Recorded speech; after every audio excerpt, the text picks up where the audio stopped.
খুলনা থেকে ঢাকায় যাচ্ছি। উদ্দেশ্য লেখাপড়া, নিজের ব্যাপারে বলার মতো কিছুই নেই। আমি অনাথ, তবে একসময় সবাই ছিল, কিন্তু এক সড়ক দুর্ঘটনায় সবাইকে ছাড়তে হয়। ছোট থাকতে আমার কাকার সব কিছু নিজের করে আমায় ঠেলে দিয়েছিল অনাথ আশ্রমে। সেখানে থেকে বাবার এক বন্ধুর সাহায্যে লেখাপড়া চালিয়েছি। বাবার বন্ধুর নাম শফিক চৌধুরী। আমার ইন্টার শেষ, ভালো রেজাল্টও করেছি। তাই উদ্দেশ্য ঢাকা বিশ্ববিদ্যালয়। যদিও ঢাকায় নতুন, ঢাকা বিশ্ববিদ্যালয়ের এক অধ্যাপক শফিক আঙ্কেলের বন্ধু, তিনি আমাকে তার সাথে দেখা করতে বলেছেন। তাই ঢাকা পৌঁছে আগে চলে গেলাম তার কাছে। ও হ্যাঁ, আমার নামটা তো বলা হলো না। আমার নাম হৃদয়, গ্রামের অতি সাধারণ ছেলে। পুরনো কাপড় যা সাধারণ মানুষ ইতিমদের দিয়ে থাকে সেগুলো গায়ে। ঠিকানা অনুযায়ী এসে পৌঁছালাম এক বিশাল অট্টালিকায়। দারোয়ান আমায় ভিতরে যেতে দিচ্ছিল না। কেনই বা দেবে? আমার চেয়ে হয়তো বাড়ির কাজের লোকগুলো গেট আপ অনেক ভালো। নিরাশ হলাম না, নিচে অপেক্ষা করতে লাগলাম। কাছে ফোনও নেই যার দ্বারা শফিক আঙ্কেলের সাথে যোগাযোগ করতে পারি। যাই হোক, বিকেল পর্যন্ত বাড়ির সামনে বসে থাকলাম। বিকেলে এক লোক আমায় জিজ্ঞাসা করলো, তুমি কে বাবা? জি আমি হৃদয়। এখানে কি চাই বাবা? জি আমি রাশেদ স্যারের সাথে দেখা করতে এসেছি। তুমি কি খুলনা থেকে এসেছো? শফিক তোমায় পাঠিয়েছে? জি, শফিক আঙ্কেল আমাকে পাঠিয়েছে, কিন্তু আপনি জানলেন কি করে? আমি রাশেদ আলম। তুমি যার সাথে দেখা করতে এসেছো আমি সে। তা তুমি ভিতরে না গিয়ে এখানে কেন বসে আছো? আসলে স্যার ধারণা আমায় দেখে ঢুকতে দিচ্ছিল না, তাই বাহিরে আপনার জন্য অপেক্ষা করছিলাম। ও, আমারই ভুল। আমার ওকে তোমার ব্যাপারে বলে রাখা উচিত ছিল। আচ্ছা, ভিতরে আসো।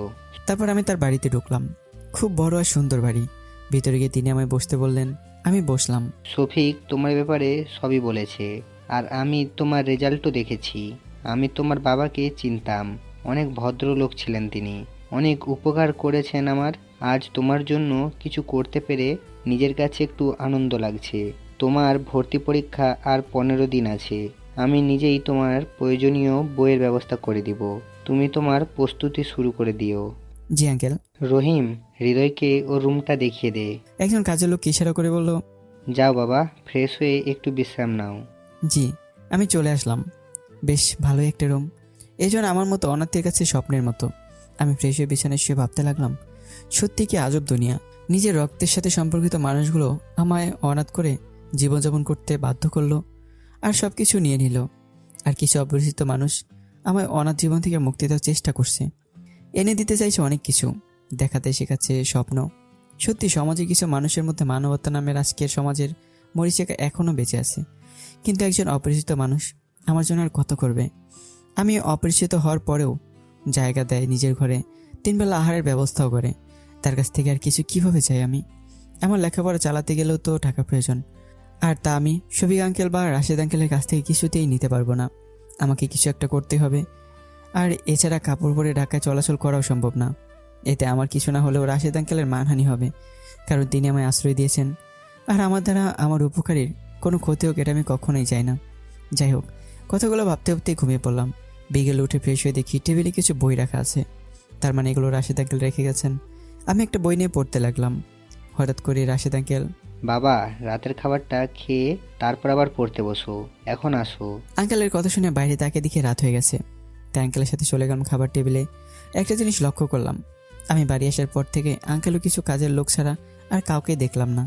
তাই খাবার টেবিলে আঙ্কেলকে জিজ্ঞাসা করলাম, আঙ্কেল বাড়িতে কি আপনি একাই থাকেন? মানে আন্টি কি দেখছি না? তোমার আন্টি তার বাবার বাড়ি গেছে, কিছুদিন সেখানেই থাকবে। তার এখানে আস্তে আস্তে হয়তো তোমার অ্যাডমিশন টেস্ট শেষ হয়ে যাবে। ও আচ্ছা। তারপর খাবার খেয়ে রুমে চলে আসলাম, আর কিছুক্ষণ বই পড়ে তারপর ঘুমিয়ে পড়লাম। আসলে এখন স্বপ্ন পড়ালেখা করে অনেক বড় কিছু করার। অনাথ বাদেও নিজের একটা পরিচয় করতে চাই। এভাবেই চলছিল দিনগুলো। দেখতে দেখতে অ্যাডমিশন টেস্টে চলে আসলো। খুব ভালো হয়েছে পরীক্ষা। এখন মূল সমস্যা হচ্ছে ভর্তি ফি। আমার দ্বারা এখন এত টাকা জোগাড় করা সম্ভব না। চাকরির খোঁজ করতে লাগলাম, কিন্তু জানা ছিল না এত ছোটোখাটো একটা চাকরির জন্য মোটা অঙ্কের টাকা গুনতে হয়। একলা হতাশা নিয়ে ফিরে আসি প্রতিদিন। দেখতে দেখতে অ্যাডমিশন টেস্টের রেজাল্টও চলে আসে। আল্লাহর রহমতে ভালো রেজাল্টও করেছি, যার কারণে অনেক সুবিধাই পাওয়া যাবে। এখন কথা হচ্ছে ভর্তি হওয়া। আজও চাকরির আশায় বেরিয়েছিলাম, ফলাফল শূন্য। রাতে বাড়ি এসে ফ্রেশ হয়ে বসলাম। মাথায় নানান চিন্তা ঘুরপাক খাচ্ছে। রাতে আঙ্কেল খাওয়ার জন্য ডাকলেন। আমি চলে গেলাম খাবার টেবিলে। শোনো, কাল তোমার প্রয়োজনীয় বই আমি এনে দেব। আর হ্যাঁ, তোমার ভর্তি ফি জমা দেওয়া হয়ে গেছে। আঙ্কেল আপনি আমার জন্য অনেক করেছেন। কারণ তোমার বাবার কাছে যে আমি চিরঋণী। সেই ঋণের বোঝা কিছুটা হলেও হালকা করার চেষ্টা করছি কেবলমাত্র। কিন্তু আমি আপনার কাছ থেকে এর বেশি কিছু নিতে পারবো না। আপনি বাবার ঋণ শোধ করতে গিয়ে আমায় ঋণী বানিয়ে ফেলছেন। আমি এই ঋণগুলো কিভাবে মেটাবো? আঙ্কেল, আপনি আমায় আরেকটু উপকার করে দিতে পারবেন? কি বলো? আমাকে একটা ছোটোখাটো জবের ব্যবস্থা করে দিতে পারবেন? জব করলে তুমি লেখাপড়া করবে কিভাবে? না, তোমার জব করা লাগবে না। তুমি তো ভালো স্টুডেন্ট, তুমি বরং দুটো টিউশনি করাও। আচ্ছা, আমি তোমায় দুজন স্টুডেন্ট ব্যবস্থা করে দেব। তোমার নিজের পড়ার পাশাপাশি তাকেও পড়িয়ে দিও। ঠিক আছে আঙ্কেল। আর হ্যাঁ, তোমাকে তো বলাই হয়নি, কাল তোমার আন্টি আর প্রমি আসছে। আঙ্কেল, প্রমিকে? প্রমি হচ্ছে আমার মেয়ে, এবার ইন্টার সেকেন্ড ইয়ারে পড়ে। কাল ওর সাথে তোমার পরিচয় করিয়ে দিব। জি আঙ্কেল। খাওয়া দাওয়া শেষ করে রুমে আসলাম। এখানে আসার পর থেকে আঙ্কেল আমায় বেশ কিছু টাকা দিয়েছিল। সেগুলো দিয়ে কিছু শপিং করতে হবে। আঙ্কেলের বাড়ি এভাবে থাকা যাবে না, আর এভাবে বিশ্ববিদ্যালয়ে যাওয়া যাবে না।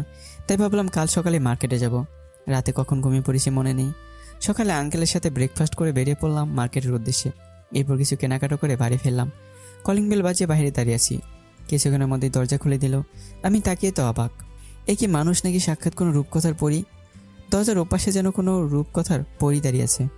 তার চোখ, তার ঠোঁট, ঘন কালো চুল, টোল পড়া গাল, যেন তার কোনো তুলনাই হয় না। ও হ্যালো, ও হ্যাঁ, বলুন। কে আপনি আর এখানে কি চাই? জি, আমি এ বাড়িতেই থাকি। ও এটা আমাদের বাড়ি। হতে পারে, কিন্তু আমি এখানেই থাকি। কে এলো রে মা? মেয়েটা আঙ্কেলকে বলল। চিনি না বাবা, বলছে এ বাড়িতেই থাকে। আরে এ তো হৃদয়। প্রমি, এ হলো হৃদয়, আমাদের সাথেই থাকবে। প্রমি আমাকে উদ্দেশ্য করে বলল। আসুন, ভেতরে আসুন। আমি বাড়ির ভিতরে গেলাম। রাতে খাবার টেবিলে আন্টির সাথে আমার পরিচয় করে দিল। সবাই আমায় মেনে নিল, কিন্তু প্রমির দিকে দেখে মনে হলো ও খুশি নয়। যাই হোক, আমি ব্যাপারটাকে বেশি পাত্তা দিলাম না। কিছুদিনের মধ্যেই ক্লাস শুরু হয়ে গেল। আজ প্রথম ক্লাস, তাই সকাল সকাল ফ্রেশ হয়ে সবার সাথে ব্রেকফাস্ট করে ইউনিভার্সিটির উদ্দেশ্যে রওনা হলাম।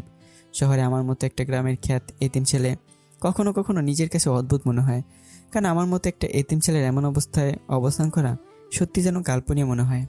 যাই হোক, ক্লাসে গেলাম। অনেক নতুন মুখ। প্রথমে ক্লাসে স্যার সবার সাথে পরিচয় করে দিল, কিন্তু কোনো বন্ধু হলো না। ব্যাপারটা আমার কাছে স্বাভাবিক। যেই মানুষটার পরিচয়ে আমি একজন এতিম, যে অন্যের আশ্রয়ে থাকে এবং নিজের কোনো পরিচয় নেই, সেই মানুষটির সাথে কে বা বন্ধুত্ব করতে চায়? যেখানে অন্যরা বলছে আমার বাবা ডাক্তার, আমার বাবা অধ্যাপক, আমার বাবা বড় ব্যবসায়ী। নিয়তি। সে যাই হোক, ক্লাস শেষ করে বাইরে আসলাম। মনে করতে লাগলাম সেই দিনগুলো। তখন আমার বয়স ছিল 5 বছর। কতটা ভালো ছিল সেই দিনগুলো। মা নিজেতে আমায় খাইয়ে দিত, রাতে আমায় ঘুম পাড়িয়ে দিত, মায়ের কোলে মাথা রেখে শুয়ে থাকতাম। মা আমায় অনেক গল্প শোনাতো। বাবা আর আমি দুজনে মিলে ফুটবল খেলতাম। কিন্তু কপালটা দেখুন, নিয়তি সব কিছু ছিনিয়ে নিল আমার থেকে। বাবা মার মৃত্যুর পর আমার কাকা আমার বাবার সকল সম্পত্তি নিজের করে নেয়। কাকাকে বলেছিলাম, আমাকে তোমার কাছে রেখে দাও, আমি অনাথ আশ্রমে থাকতে পারবো না, আমি অনাথ নই, তোমরা আছো তো আমার। কিন্তু সেদিন তারা আমার কোনো কথাই শুনেনি। খোদার উপর কোনো অভিযোগ নেই আমার। তিনি আমায় ভালোই রেখেছেন। হয়তো মা বাবার ভালোবাসা থেকে বঞ্চিত হয়েছি, কিন্তু তাদের মিস করিনি। আমি যখন বালিশে মাথা রাখতাম, মনে হতো আমার মা আমার মাথায় হাত বুলিয়ে দিচ্ছে। আমার কানে মায়ের কণ্ঠ বেশি আসতো, যেন মা আমায় বসে বসে গল্প শোনাচ্ছে। মা বাবার কথা মনে পড়তে নিজের অজান্তে চোখে পানি চলে আসে। এখনকার সমাজে একটা জিনিস ভালোই লক্ষ্য করলাম, এখনকার মায়েরা সন্তানদের আর গল্প শোনায় না, খাইয়ে দেয় না। বাবাগুলো সব টাকার পেছনে ছোটে, ভাবে না তার পরিবার চায় তার একটু ফোটা সঙ্গ। তার ছেলে মেয়েগুলো বোঝে না মা বাবার সঙ্গ। এদের দেখে মনে হয় যদি আমারও মা বাবা থাকতো, হয়তো আমিও এদের মতো হয়ে যেতাম। তারা নেই বলে হয়তো আমি তাদের সঙ্গ মিস করছি। যাই হোক, অনেক সময় হয়ে গেছে, বাড়ি ফিরে আসলাম। অবশ্য আমার বাড়ি নয়, রাশিদ আঙ্কেলের বাড়ি, যার ছাদের নিচে খোদা আমার মাথা রাখার জায়গা করে দিয়েছে। আজ দুপুরে খেতে ইচ্ছে করলো না। আমি আমার রুমে চলে গেলাম। ফ্রেশ হয়ে বই নিয়ে বসে পড়লাম। আমার জীবনের সবচেয়ে ভালো বন্ধু হলো এই বইগুলো। এটা কখনো আমার সঙ্গ ছাড়েনি। রাতে প্রমি আমার জন্য খাবার আনলো। আমি জানি প্রমি ইচ্ছে করেই আমায় ডাকে না। আঙ্কেলের আদেশের ফলে অনিচ্ছা সত্ত্বেও আমায় ডাকতে হয়। খাবার টেবিলে চলে গেলাম। বাবা হৃদয়, তোমার জন্য দুটো টিউশনের ব্যবস্থা করেছি। পাশের 22 নম্বর বাড়িতে একটা ছেলে আছে, ইন্টার ফার্স্ট ইয়ারে, খুব ভালো ছাত্র। তুমি জাস্ট ওকে একটু গাইড করবে। জি আচ্ছা। আর আরেকজন? আরেকজন হচ্ছে আমাদের প্রমিকে। কি, প্রমিকে? কিন্তু আঙ্কেল, প্রমিকে তো আপনি নিজেই আমার থেকে ভালো গাইড করতে পারবেন। আর প্রমির কোনো জায়গায় সমস্যা হলে এমনি যেহেতু আমার কাছ থেকে দেখে নিতে পারবে, তার জন্য ওকে আমার কাছে টিউশন দেওয়া লাগবে কেন? আমি জানি, আমি নিজেও প্রমিকে গাইড দিতে পারবো। কিন্তু সারাদিন ক্লাস করে আমার খুব ক্লান্ত লাগে, তাই আর পমিকে সময় দেওয়া হয়ে ওঠে না। আর এইবার ওর ইন্টার পরীক্ষা রয়েছে, তাই আমি চাই তুমি ওকে গাইড করো। আমি জানি তুমি ওকে গাইড করলে ও ভালো রেজাল্ট করবে। তুমি না করো না বাবা। আমার আর কিছু বলার থাকে না, তাই মেনে নিতে হয়। পরদিন থেকে পাল্টে যায় আমার রুটিন। সকালে বেরিয়ে যায় টিউশনি পড়ানোর জন্য, তারপর সেখান থেকে ক্লাস করে বিকেলে বাড়ি ফেরা এবং সন্ধ্যায় প্রমিকে পড়ানো। প্রমিকে দেখলেই যেন নিজের অজান্তে ওর মায়ে জড়িয়ে যেতে ইচ্ছে করে। আমি দিন দিন ওর মায়ে নিজেকে জড়িয়ে ফেলেছি। ওর মুখটা আমায় খুব টানে, মন চায় আলতো করে একটা ভালোবাসা পরে শেখে দিই, কিন্তু পারলাম না, কারণ প্রমি আমায় একদম সহ্য করতে পারে না। আমি যেন ওর চোখের কাঁটা। যাই হোক, ওর প্রতি আমার নীরব ভালোবাসা কোনোদিনও প্রকাশ করতে পারবো না জানি। আমি জানি এই ভালোবাসা কখনো বাস্তবে রূপ নেবে না। কোনো বাবা তার মেয়েকে কি করে অনাথ ছেলে হাতে তুলে দেবে, যার মাথা গোছার জন্য নির্দিষ্ট কোনো ঠিকানাই নেই। তবু আমার মনটাকে মানাতে পারি না। ওর মুখটা দেখলেই যেন আমার সকল বাধাগুলোই দুর্বল হয়ে যায়। আমি যেন হারিয়ে যেতে চাই ওর মাঝে। দিনগুলো ভালোই কাটছে। এখন আমার একটা ভালো বন্ধু হয়েছে। ওর নাম সুমন। বড়লোক বাবার একমাত্র সন্তান, কিন্তু সাধারণভাবে থাকতে পছন্দ করে। আর ওর এই সাধারণতার কারণেই ও আমার সাথে বন্ধুত্ব করে। ও যদি অন্য সব বড়লোক বাবাদের ছেলের মতোই হতো, তবে হয়তো কোনোদিন আমার পাশেও আসতো না। ছেলেটা অনেক ভালো। ও কিছুটা আমার মতো অনাথ। কিছুটা অনাথ বলার কারণ আছে, ছোটবেলায় মাকে হারায়। আর বাবা যদিও কথা ভেবে বিয়ে করেনি, কিন্তু সম্পদ উপার্জনের নেশায় নিজের সন্তানকে সময় দিতে পারে না। তাই কিছুটা আমার মতোই। আমরা দুজনেই একদম ভাইয়ের মতো। খুব কেয়ার করে আমার। সকালে ফ্রেশ হয়ে টিউশনি করে ক্লাসের উদ্দেশ্যে রওনা দিলাম। টিউশনির কারণে সকালে ব্রেকফাস্টও করা হয় না। ইউনিভার্সিটিতে পৌঁছতেই সুমনের সাথে দেখা হয়। কি রে ভাই, কি খবর? হ্যাঁ রে ভাই, ভালো। তোর কি খবর? এই তো ভাই পুরাই ঝাঁকানাকা। চল ক্যান্টিনে চল, কিছু খেয়ে আসে। না রে ভাই, ভালো লাগছে না, তুই যা। আমি জানি তুই সকালে কিছু খাসনি, চল। দেখ সুমন, তুই কেন আমাকে নিয়ে এত চিন্তা করিস বল? কারণ তুই আমার বন্ধু না, তুই আমার ভাই। চল, আমিও এখনো কিছু খাইনি, চল ব্রেকফাস্ট সেরে আসে। চল। সুমন সারাক্ষণ পাশে থেকে খুব ভালো সময় কাটে আমার। খোদার কাছে আর কী বা চার থাকতে পারে, নাচেতে এই সব দিয়ে দিল আমায়। সত্যি নিজেকেও খুব ভাগ্যবান মনে হয়। খেলা শেষ করে সুমনের সাথে একটু ঘুরে বাড়ি চলে আসলাম। ফ্রেশ হয়ে একটু বিশ্রাম নিলাম, আর সন্ধ্যায় প্রমিকে পড়াতাম। এভাবেই থাকতে থাকতে আমার দিন দিন প্রমিকে অনেক ভালোবেসে ফেলি, কিন্তু কোনোভাবে আমি তা প্রকাশও করি না বা প্রকাশ করার চেষ্টাও করি না। শুধু নীরবে ভালোবেসে গেছি। কিন্তু প্রমির কাছে আমার কোনো পরিবর্তন হয়নি। ও এখন আমায় সহ্য করতে পারে না। একান্ত ঠেকায় না পড়লে ও আমার সাথে কথা বলে না। এভাবেই চলতে থাকে দিন। দিন কেটে মাস, আর মাস কেটে বছর। প্রমির পরীক্ষা কোন শেষ। আঙ্কেল যে প্রমিকে বিয়ে দিয়ে দিতে। প্রমিরও এতে কোনো আপত্তি দেখলাম না। প্রমির বিয়ের কথা শুনে নিজের মনের মধ্যে কেন যেন একটা ব্যথা অনুভব করলাম। হয়তো এটা এতদিনের জমানো ভালোবাসা হারানোর ব্যথা। কিন্তু এখানে আমার কিছু করার নেই, কিছু বলতে পারি না, কারণ আঙ্কেল আমায় অনেক ভরসা করে। আমায় আশ্রয় দিয়েছেন নিজের ঘরে। প্রমির জন্য ছেলে দেখা হয়। ছেলে খুব বড় ঘরের, দেশের বাইরে থাকে। প্রমিরও ছেলেটাকে পছন্দ হয়। বিয়ের আয়োজনও করা হলো। বাড়ির সবাই অনেক খুশি, আর সবার খুশি দেখে নিজের মুখের হাসি রাখার চেষ্টা করছি।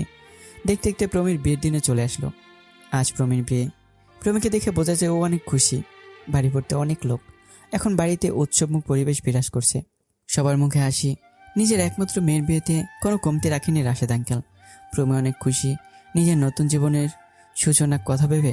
আর এই সবার মাঝে একা আমি শুধু অভিনয় করেই যাচ্ছি ভালো থাকার। ভেতরটা যেন শেষ হয়ে যাচ্ছে। কিভাবে বলি, আঙ্কেল আমি আপনার মেয়েকে অনেক ভালোবাসি।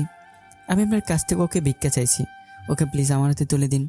যেখানে আমি নিজেই তার বাড়িতে আশ্রয় থাকি। কিভাবে প্রমিকে বলি, প্রমি অনেক ভালোবাসি তোমায়, আমায় ছেড়ে যেও না। কথা দিলাম শরীরে শেষ বিন্দু পর্যন্ত রক্ত থাকা পর্যন্তই তোমায় খুশি রাখার চেষ্টা করব, যেখানে প্রমি আমায় দেখতেই পারে না। সত্যি এ যেন এক কঠিন দহন, যা আমার ভেতরটাকে পুরি শেষ করে দিচ্ছে। আজ প্রমির বিয়ে হয়ে যাওয়ার পরই আমি আঙ্কেলের বাড়ি ছেড়ে চলে যাব। ঠিক করলাম এটাই। এখন চলে গেলে আঙ্কেল নিজেও খারাপ ভাববে। তাই বিয়ের অনুষ্ঠান সর্বদাই আঙ্কেলের সঙ্গ দিতে লাগলাম। এদিকে বয়সের সময় পেরিয়ে যাচ্ছে, কিন্তু বরের কোনো খোঁজ খবর নেই। আঙ্কেল অনেক ফোন দিচ্ছে, কিন্তু বরের বাড়ির লোকজন কেউ ফোন তুলছে না। বরের বাড়ি থাকা আমাদের এক লোকের দ্বারা জানতে পারা গেল বর নাকি বিদেশে অনেক বেআইনি কাজ করত, যার কারণে পুলিশ তাকে ধরে নিয়ে গেছে। এ খবর পাওয়া মাত্রই বিয়েবাড়ি আনন্দ যেন মুহূর্তের মধ্যে হারিয়ে যায়। আঙ্কেল ভেঙে পড়েন। নিজের একমাত্র মেয়েকে কিনা এমন একটি ছেলের হাতে তুলে দিতে যাচ্ছিল, যে কিনা নিজেই অসৎ, সে কিনা নিজেই নিজের মেয়ের জীবন ধ্বংস করতে যাচ্ছিল। আমি তাকে সান্ত্বনা দেওয়ার চেষ্টা করি। আন্টিরও মন খারাপ নিজের একমাত্র মেয়ের বিয়ে এভাবে ভেঙে যাওয়ার কারণে। আঙ্কেলকে আমি ধরে একটা সোফায় বসিয়ে দিলাম। সে কিছুক্ষণ চুপচাপ বসে ভাবলেন, তারপর উঠে সবার সামনে যা ঘোষণা করলেন তার জন্য আমি কেন কেউ প্রস্তুত ছিলেন না। শান্ত হন আপনারা। আল্লাহ আমার মেয়ের জীবনটা ধ্বংসের হাত থেকে বাঁচিয়েছেন। শুধু ক্যারিয়ার দেখেই আমি আমার মেয়েটাকে একটা অসৎ ব্যক্তির হাতে তুলে দিতে যাচ্ছিলাম। কখনো খোঁজ নেইনি ছেলেটা কেমন। আল্লাহ আমার চোখ খুলে দিয়েছেন। ক্যারিয়ার তো মানুষই তৈরি করে, আর সেই মানুষটার যদি একটা মন থাকে তবে সে তো প্রকৃত সফল ব্যক্তি। আমি আমার মেয়ের বিয়ে কোনো সম্পদশালী ছেলের সাথে দেব না। এমন একটা ছেলের সাথে আমার মেয়ের বিয়ে দেব যে দায়িত্বশীল, সৎ এবং অবশ্যই একজন ভালো মানুষ। আমার মেয়ের বিয়ে আজই হবে। এই অনুষ্ঠানের মাধ্যমেই আমার মেয়ের বিয়ে সম্পূর্ণ করতে চাই। আর আমার মেয়ের বিয়ে হবে হৃদয়ের সাথে। রাশেদ আঙ্কেল সবার সামনে এমন একটা ঘোষণা করলেন। আঙ্কেল কিন্তু আমি কেন? আমার তো অনেক ভালো ছেলেও আছে, যাদের ভালো একটা পরিবার আছে। তা বাদ দিয়ে কেন আমার মতো অনাথের হাতে আপনি নিজের মেয়েকে তুলে দিতে চাচ্ছেন? কে বলল তুমি অনাথ? আমরা তো আছি তোমার। আর আমি জানি আমার প্রমির জন্য আমি তোমার থেকে ভালো ছেলে আরেকটা বাঁচতে পারবো না। আমাকে যদি নিজের বাবার মতো সম্মান করে থাকো তবে তুমি এই বিয়েতে অমত করো না। কিন্তু আঙ্কেল, প্রমিকে আমায় মেনে নেবে? ওকে তো একবার জিজ্ঞেস করে নেওয়া উচিত। প্রমি অমত করবে না। ও কখনো আমার কথার অমত করেনি। আমি জানি আজও করবে না। চলো তুমি প্রস্তুত হয়ে আসো, আমি সব আয়োজন করছি। আর কি, আল্লাহ সত্যি খুব দয়াবান। তার কাছে চেয়েও সব কিছু পাওয়া যায়। খুব খুশি খুশি লাগতেছে। অবশেষে নিজের ভালোবাসার মানুষটিকেই পেলাম, সাথে একটা পরিবারও। এখন আর নিজেকে এতে মনে হবে না। বিয়েও সম্পূর্ণ হলো। আঙ্কেল আন্টি অনেক খুশি, কিন্তু প্রমিকে দেখে মনে হচ্ছে না ওই বিয়েতে খুশি। এরপর অন্যান্য কার্যক্রম করতে করতেই সন্ধ্যা হয়ে গেল। এরই মধ্যে আমি সুমনকে খবর দিয়ে দিছি, আর আমার বিয়ের কথা শুনে ও ছুটে এলো বাড়িতে। সন্ধ্যায় ছাদে বসে ওকে সব ঘটনা খুলে বললাম। যাক দোস্ত, অবশেষে তুই তোর ভালোবাসার মানুষটাকে পেলি। হ্যাঁ, কিন্তু প্রমিকে আমায় মেনে নেবে? ও তো আমায় দেখতেও পারে না। এখন তো মেনে নিতে হবে, কারণ তুই ওর স্বামী। ভাই, মেনে নিলেই ভালো। আরে ধুর, তুই চিন্তা করিস না তো, সব ঠিক হয়ে যাবে। আর এখন বসে না থেকে যা তোর ছাত্রী বউয়ের কাছে যা, অনেক রাত হয়ে গেছে। এরপর সুমন আমায় জোর করে বাসর ঘরে ঢুকিয়ে দিল। রুমে ঢুকে দেখি প্রমি চুপচাপ বসে আছে। আমাকে দেখে কোনো কথা বলছে না। আমি গিয়ে প্রমির বিছানায় বসতেই, ওই ছোট লোকের বাচ্চা, তুই আমার বেডে বসলি কেন? প্রমি, এগুলো কি বলছো? আমি তো তোমার স্বামী। স্বামী আর তুই? আমি তোকে আমার স্বামী মানি না। আরে তুই তো আমাদের বাড়ির চাকর হওয়ারও যোগ্য নস। তাহলে আমি বিয়ে কেন করলে? তখন তো না করে দিতে পারতে। তখন না করলে বাবার সম্মান নষ্ট হতো, তাই তোকে বিয়ে করলাম। শোন, কখনো আমার কাছে স্বামীর অধিকার ফলাতে আসবি না। আমি তোকে কোনোদিনও স্বামী হিসেবে মানবো না। তো কি এভাবেই চলবে নাকি? না, এভাবে চলবে না। আমি তোকে খুব তাড়াতাড়ি ডিভোর্স দিব, কিন্তু তার আগে তুই বাবার কাছে খারাপ শাস্তি হবে। কেন? কারণ বাবা তোকে অনেক বিশ্বাস করে, আর তাই আমাদের যদি বিনা কারণে ডিভোর্স হয়ে যায় তবে বাবা আমাকে খারাপ ভাববে। তাই তোকে বাবার সামনে খারাপ শাস্তি হবে, যাতে বাবা নিজেই আমাদের ডিভোর্স করায়। যা তোমার ইচ্ছা। আমি খাটে থেকে একটা বালিশ নিয়ে সোফায় শুয়ে বললাম। এই ব্যাপারটা আগে আজ করতে পেরেছিলাম যে প্রমি আমায় কিছুতে মেনে নেবে না, তাই বেশি একটা অবাক হলাম না। পরদিন খুব ভোরে ঘুম ভাঙলো প্রমির ডাকে। ওই ওঠ, যা খাটে গিয়ে ঘুমা। এত সকালে ডাকার কি আছে? তোকে ডাকছি কি আর সাথে? যা খাটে গিয়ে ঘুমা, না হলে কেউ দেখে ফেললে সমস্যা হবে। না, এই মেয়ের হিটলারি বুদ্ধি অনেক। সবসময় নিজেকে ছেপ রাখার রাস্তা খোঁজে। একবার যখন ঘুম ভেঙে গেছে তখন আর ঘুমাবে না জানি। তাই একদম উঠে পড়লাম, ফ্রেশ হয়ে একটু বই নিয়ে বসলাম। এরপর সকালে সবার সাথে ব্রেকফাস্ট করলাম। অবশ্য আজ একটু জামাই আদর পেলাম, খুব ভালোই লাগলো। কিন্তু কপাল খারাপ, বইয়ের আদর পেলাম না। যাই হোক, ব্রেকফাস্ট ছেড়ে ইউনিভার্সিটিতে চলে গেলাম। সেখানে সুমনের সাথে দেখা। রে ভাই, কাল তোর বিয়ে হলো আর আজ তুই এখানে? কেন ভাই, কোথাও লেখা আছে নাকি যে বিয়ে হলে পরের দিন ক্লাস করা যায় না? না, সেটা না। আচ্ছা ভাই বল, রাতে কি কি হলো? আর বলিস না ভাই, রাতে একটু ঘুমোতে পারিনি। কি বলিস কি ভাই, তা কি করলি সারা রাত? আরে শালা, তুই যা ভাবছিস তার কিছুই হয়নি। রাতে সোফায় শুতে হয়েছিল, তাই ঘুমোতে পারিনি। কি বলছিস এগুলো? সুপার শুয়েছিস মানে? তোর ভাবি কাল রাতে আমার কাছে কি চেয়েছে জানিস? কি ডিভোর্স। কি? প্রমি আমায় একদমই মেনে নিতে পারবে না। আরে ভাই, তুই চিন্তা করিস না, 6 মাসের আগে তোদের ডিভোর্স হবে না। সুতরাং তোর হাতে 6 মাস সময় আছে। দেখ, প্রমের মনে তোর জন্য ভালোবাসা জন্ম নেওয়াতে পারিস কিনা। হ্যাঁ, আমি তাই করব। এত সহজে তো আর হাল ছেড়ে দেওয়া যাবে না। ভাগ্য যখন ওকে আমার কাছে এনে দিয়েছে, আমি আর ওকে দূরে যেতে দেবো না। এরপর সুমনের সাথে আরও টুকটাক কিছু কথা বলেই চলে গেলাম ক্লাস করতে। ক্লাস করে সুমনকে বিদায় জানিয়ে চলে এলাম বাড়িতে। বাড়িতে আসার পর আঙ্কেল আমায় যা বললো তার আমি কিছুই মেনে নিতে পারছিলাম না। বাবা হৃদয়, তোমার টাকা লাগবে, তুমি আমাকে বলনি কেন? দেখো, এখন তুমি প্রমির স্বামী, আমাদের সব কিছুই তোমাদের। তোমার কিছু লাগলে তুমি সোজা এসে আমাকে বলবে। তুমি তা না করে পমির সাথে রাগারাগি করলে কেন? দেখো বাবা, তুমি আমাদের সব নিয়ে নাও, কিন্তু পমিকে কষ্ট দিও না। রাশেদ আঙ্কেলের কথাগুলো বলেই আমার হাতে প্রায় 20,000 টাকার মতো ধরে দিল। আমি কিছুই বুঝতে পারছিলাম না তার কথা।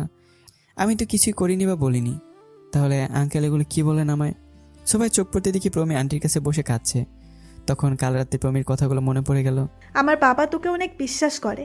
আগে তোকে বাবার কাছে খারাপ বানাবো, তারপর বাবা নিজেই আমাদের ডিভোর্স করাবেন। এবার বুঝলাম এসব প্রমিরই সাজানো খেলা। আমি ছোট্ট একটা হাসিতে রুমে চলে গেলাম। ফ্রেশ হয়ে এসে সোফায় বসলাম। তখন প্রমি রুমে আসলো। কেমন লাগলো আজকের নাটক?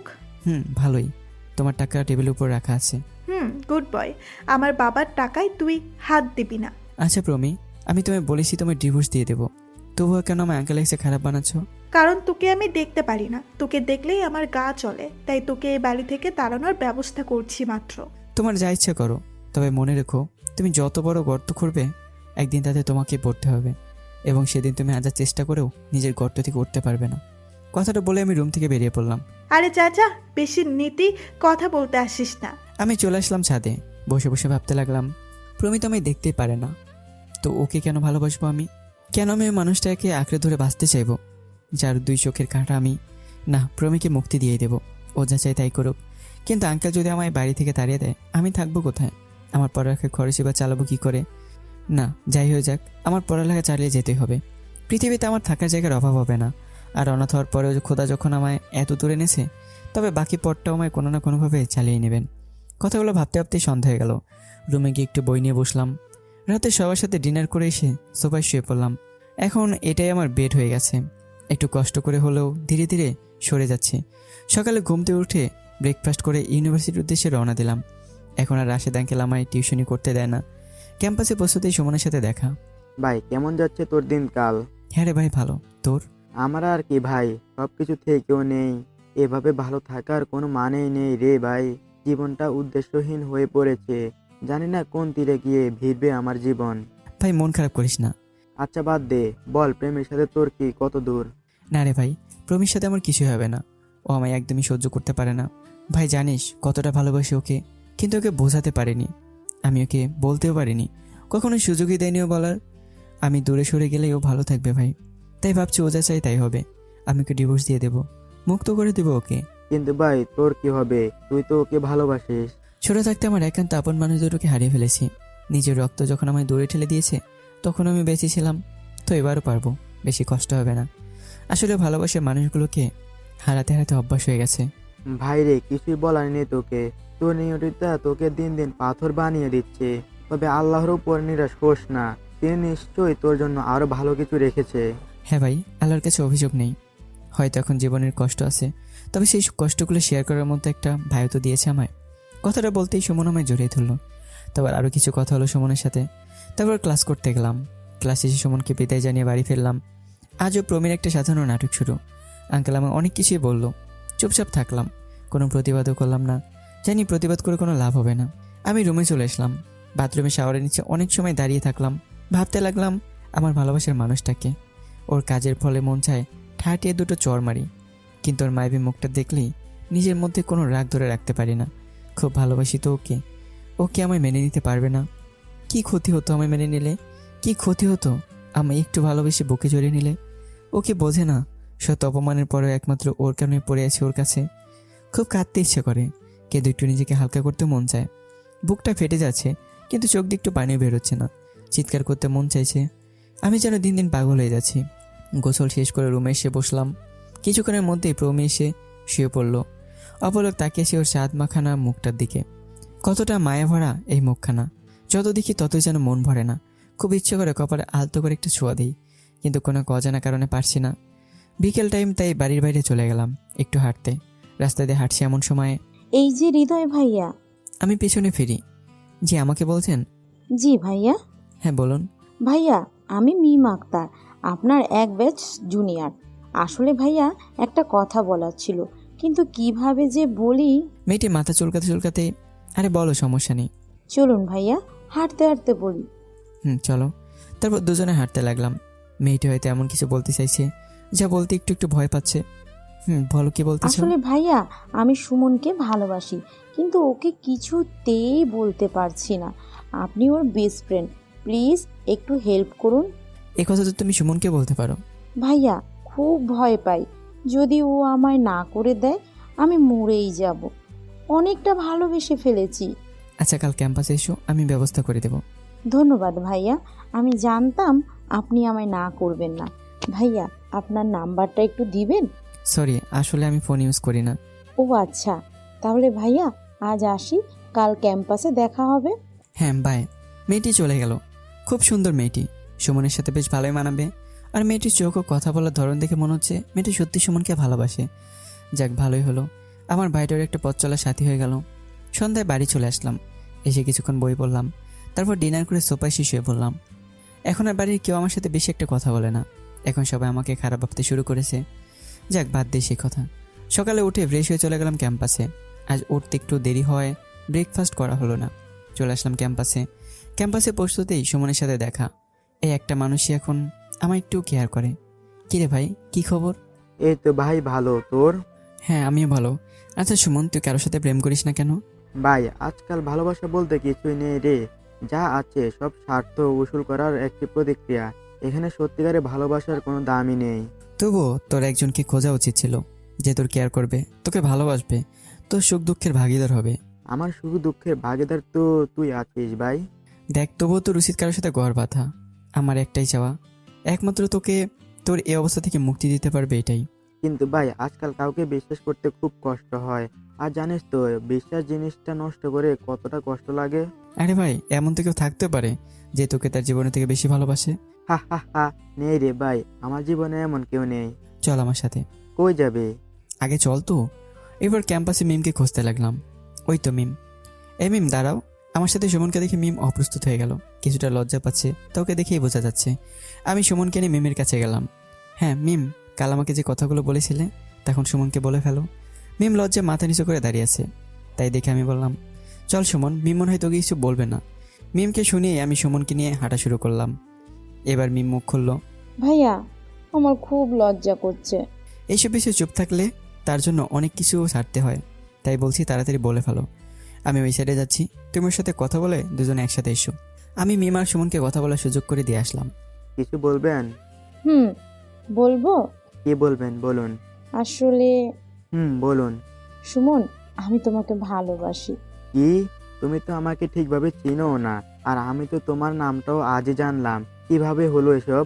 আসলে তোমায় প্রথম দেখাতেই ভালো লেগে যায়, তারপর তোমায় ফলো করতে শুরু করি। তুমি সবার থেকে আলাদা এবং খুব ভালো, তাই তোমায় ভালোবেসে ফেলি। আবেগ, এসব আবেগ ছাড়া আর কিছুই নয়। কিছুদিন আমার সাথে থাকলে এই আবেগ আর থাকবে না। আমার ব্যাপারে জানার আগ্রহকে তুমি ভালোবাসা বলছো। একে অপরের মনের কথা বুঝতে পারা শক্তিকে ভালো বন্ধুত্ব বলে।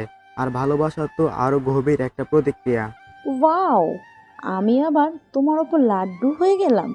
আচ্ছা যাও, ভালোবাসার নাম দিলাম না, অন্তত তোমাকে বোঝার সুযোগ দাও, তারপর বাকিটুকু দেখা যাবে। ঠিক আছে, আজ থেকে আমরা বন্ধু। এখন চলো, মাসুদ বসে আসছে। এরপর ওরা আমার কাছে আসলো। কি রে সুমন, তাহলে মনের মানুষ পেয়ে গেলি? না রে, এখন অনেক বড় প্রতিক্রিয়া সম্পন্ন করতে হবে তোর বোনকে। আরে আমার বোন ঠিকই করে নেবে, কোনো ব্যাপার না। কি বলো মিম? জি ভাইয়া। তারপর একসাথে বসে কিছু কথা বললাম। জানতে পারলাম মিম সম্পর্কে। বড় লোকের মেয়ে কিন্তু অহংকার নেই, আমাদের মতো সাধারণ জীবনযাপন করতে ভালোবাসে। কিছুক্ষণ কথা বলার পরেই সুমন একটা দরকারের ফলে আমাদের মাঝখান থেকে উঠে গেল।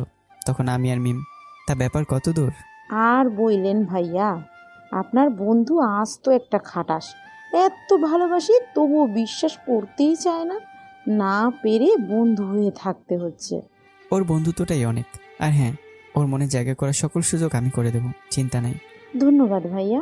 শোনো একটা কথা, তোমার ফলে যদি কোনো কারণে আমার ভাইটা কষ্ট পায়, তবে আমি কিন্তু তোমার ক্ষমা করব না। ভাইয়া, আমার উপর বিশ্বাস রাখতে পারেন, আমি এমন কোনো কাজ করব না যাতেও কষ্ট পায়। ধন্যবাদ।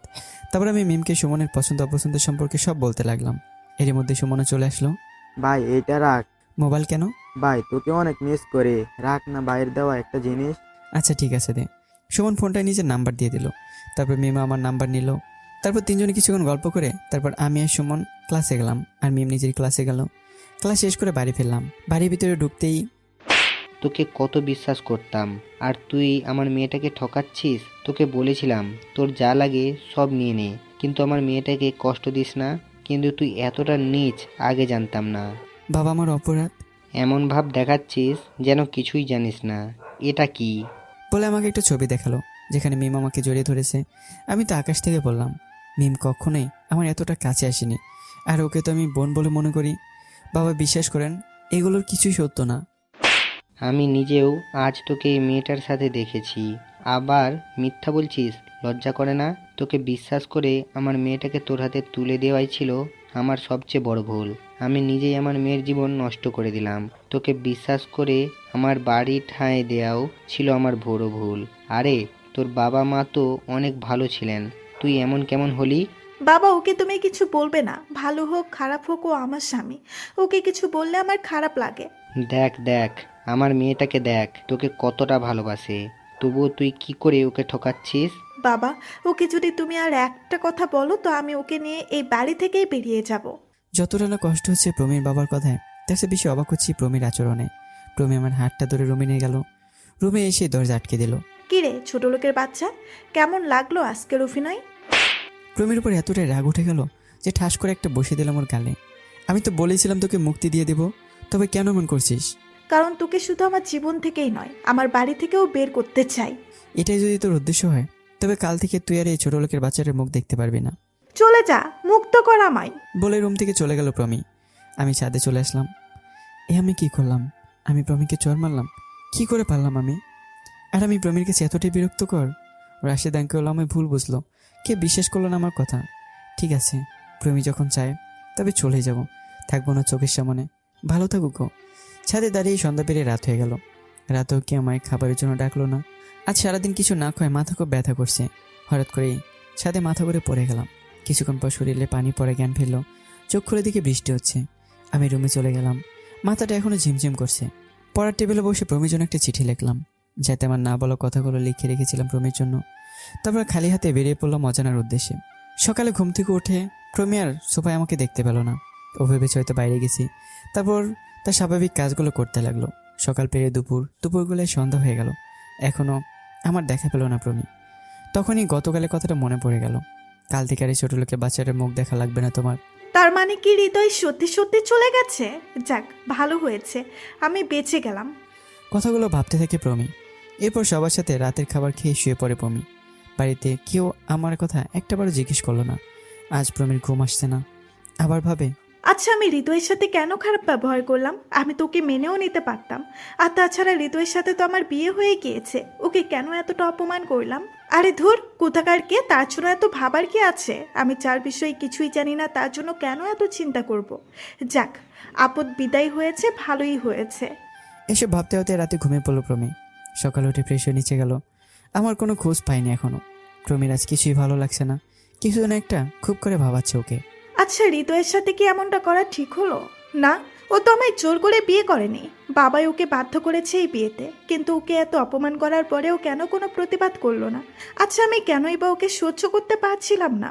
মনে হচ্ছে প্রমী এখন আমাকে মিস করতে শুরু করেছে। 2 বছর একসাথে থাকার ফলে কিছুটা তো ভালো লাগা কাজ করেই। তারপরও আমাদের বিয়ে 3 মাস সম্পন্ন হয়েছে। 3 মাস একসাথে নিচে থাকতে তো একটু মায়া জন্মাবেই, যতই একে অপরকে সহ্য করতে না পারুক। প্রমী ব্রেকফাস্ট করে রুমে গেল। না, কিছুই ভাল লাগছে না ওর। মন খারাপ করে খাটের উপর বসে পড়লো। তার চোখের সামনে পড়ে আছে একটি টেবিল।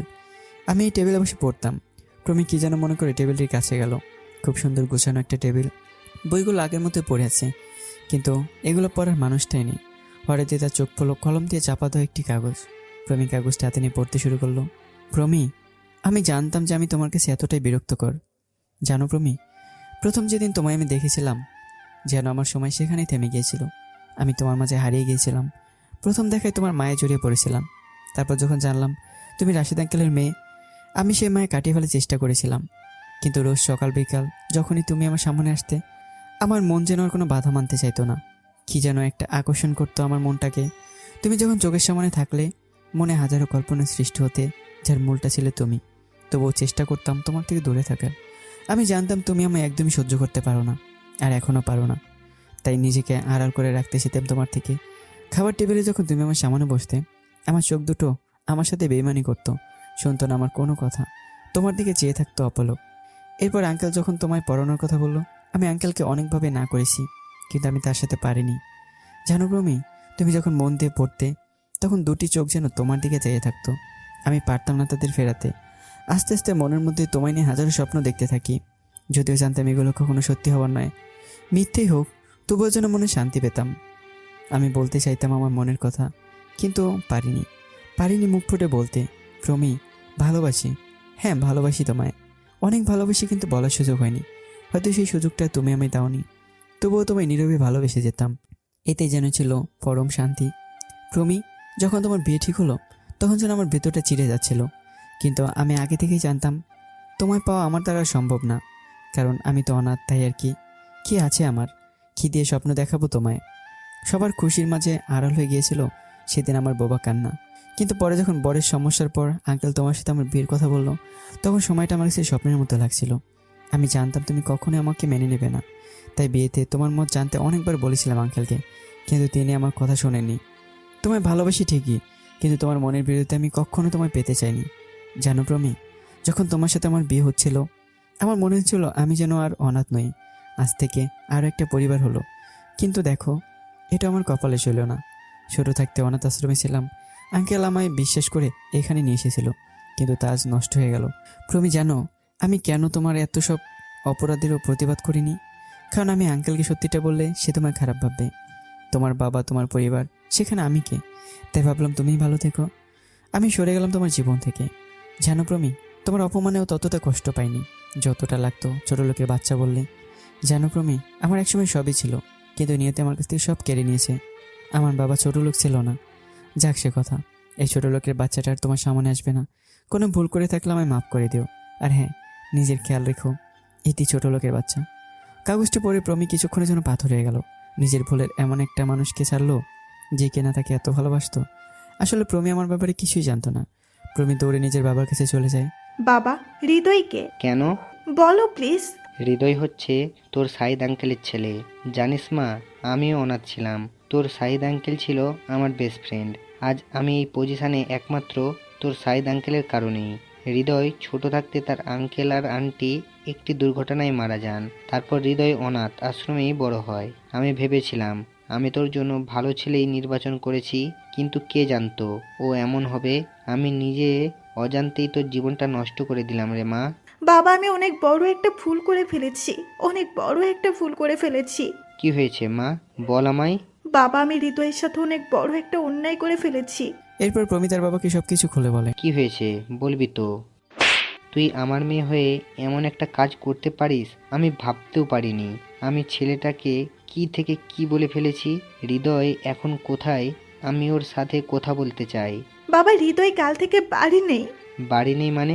কোথায় ও? জানি না বাবা, ও আমায় ছেড়ে চলে গেছে, আমি ওকে তাড়িয়ে দিয়েছি। হাউমাউ করে কেঁদে ওঠে প্রমি।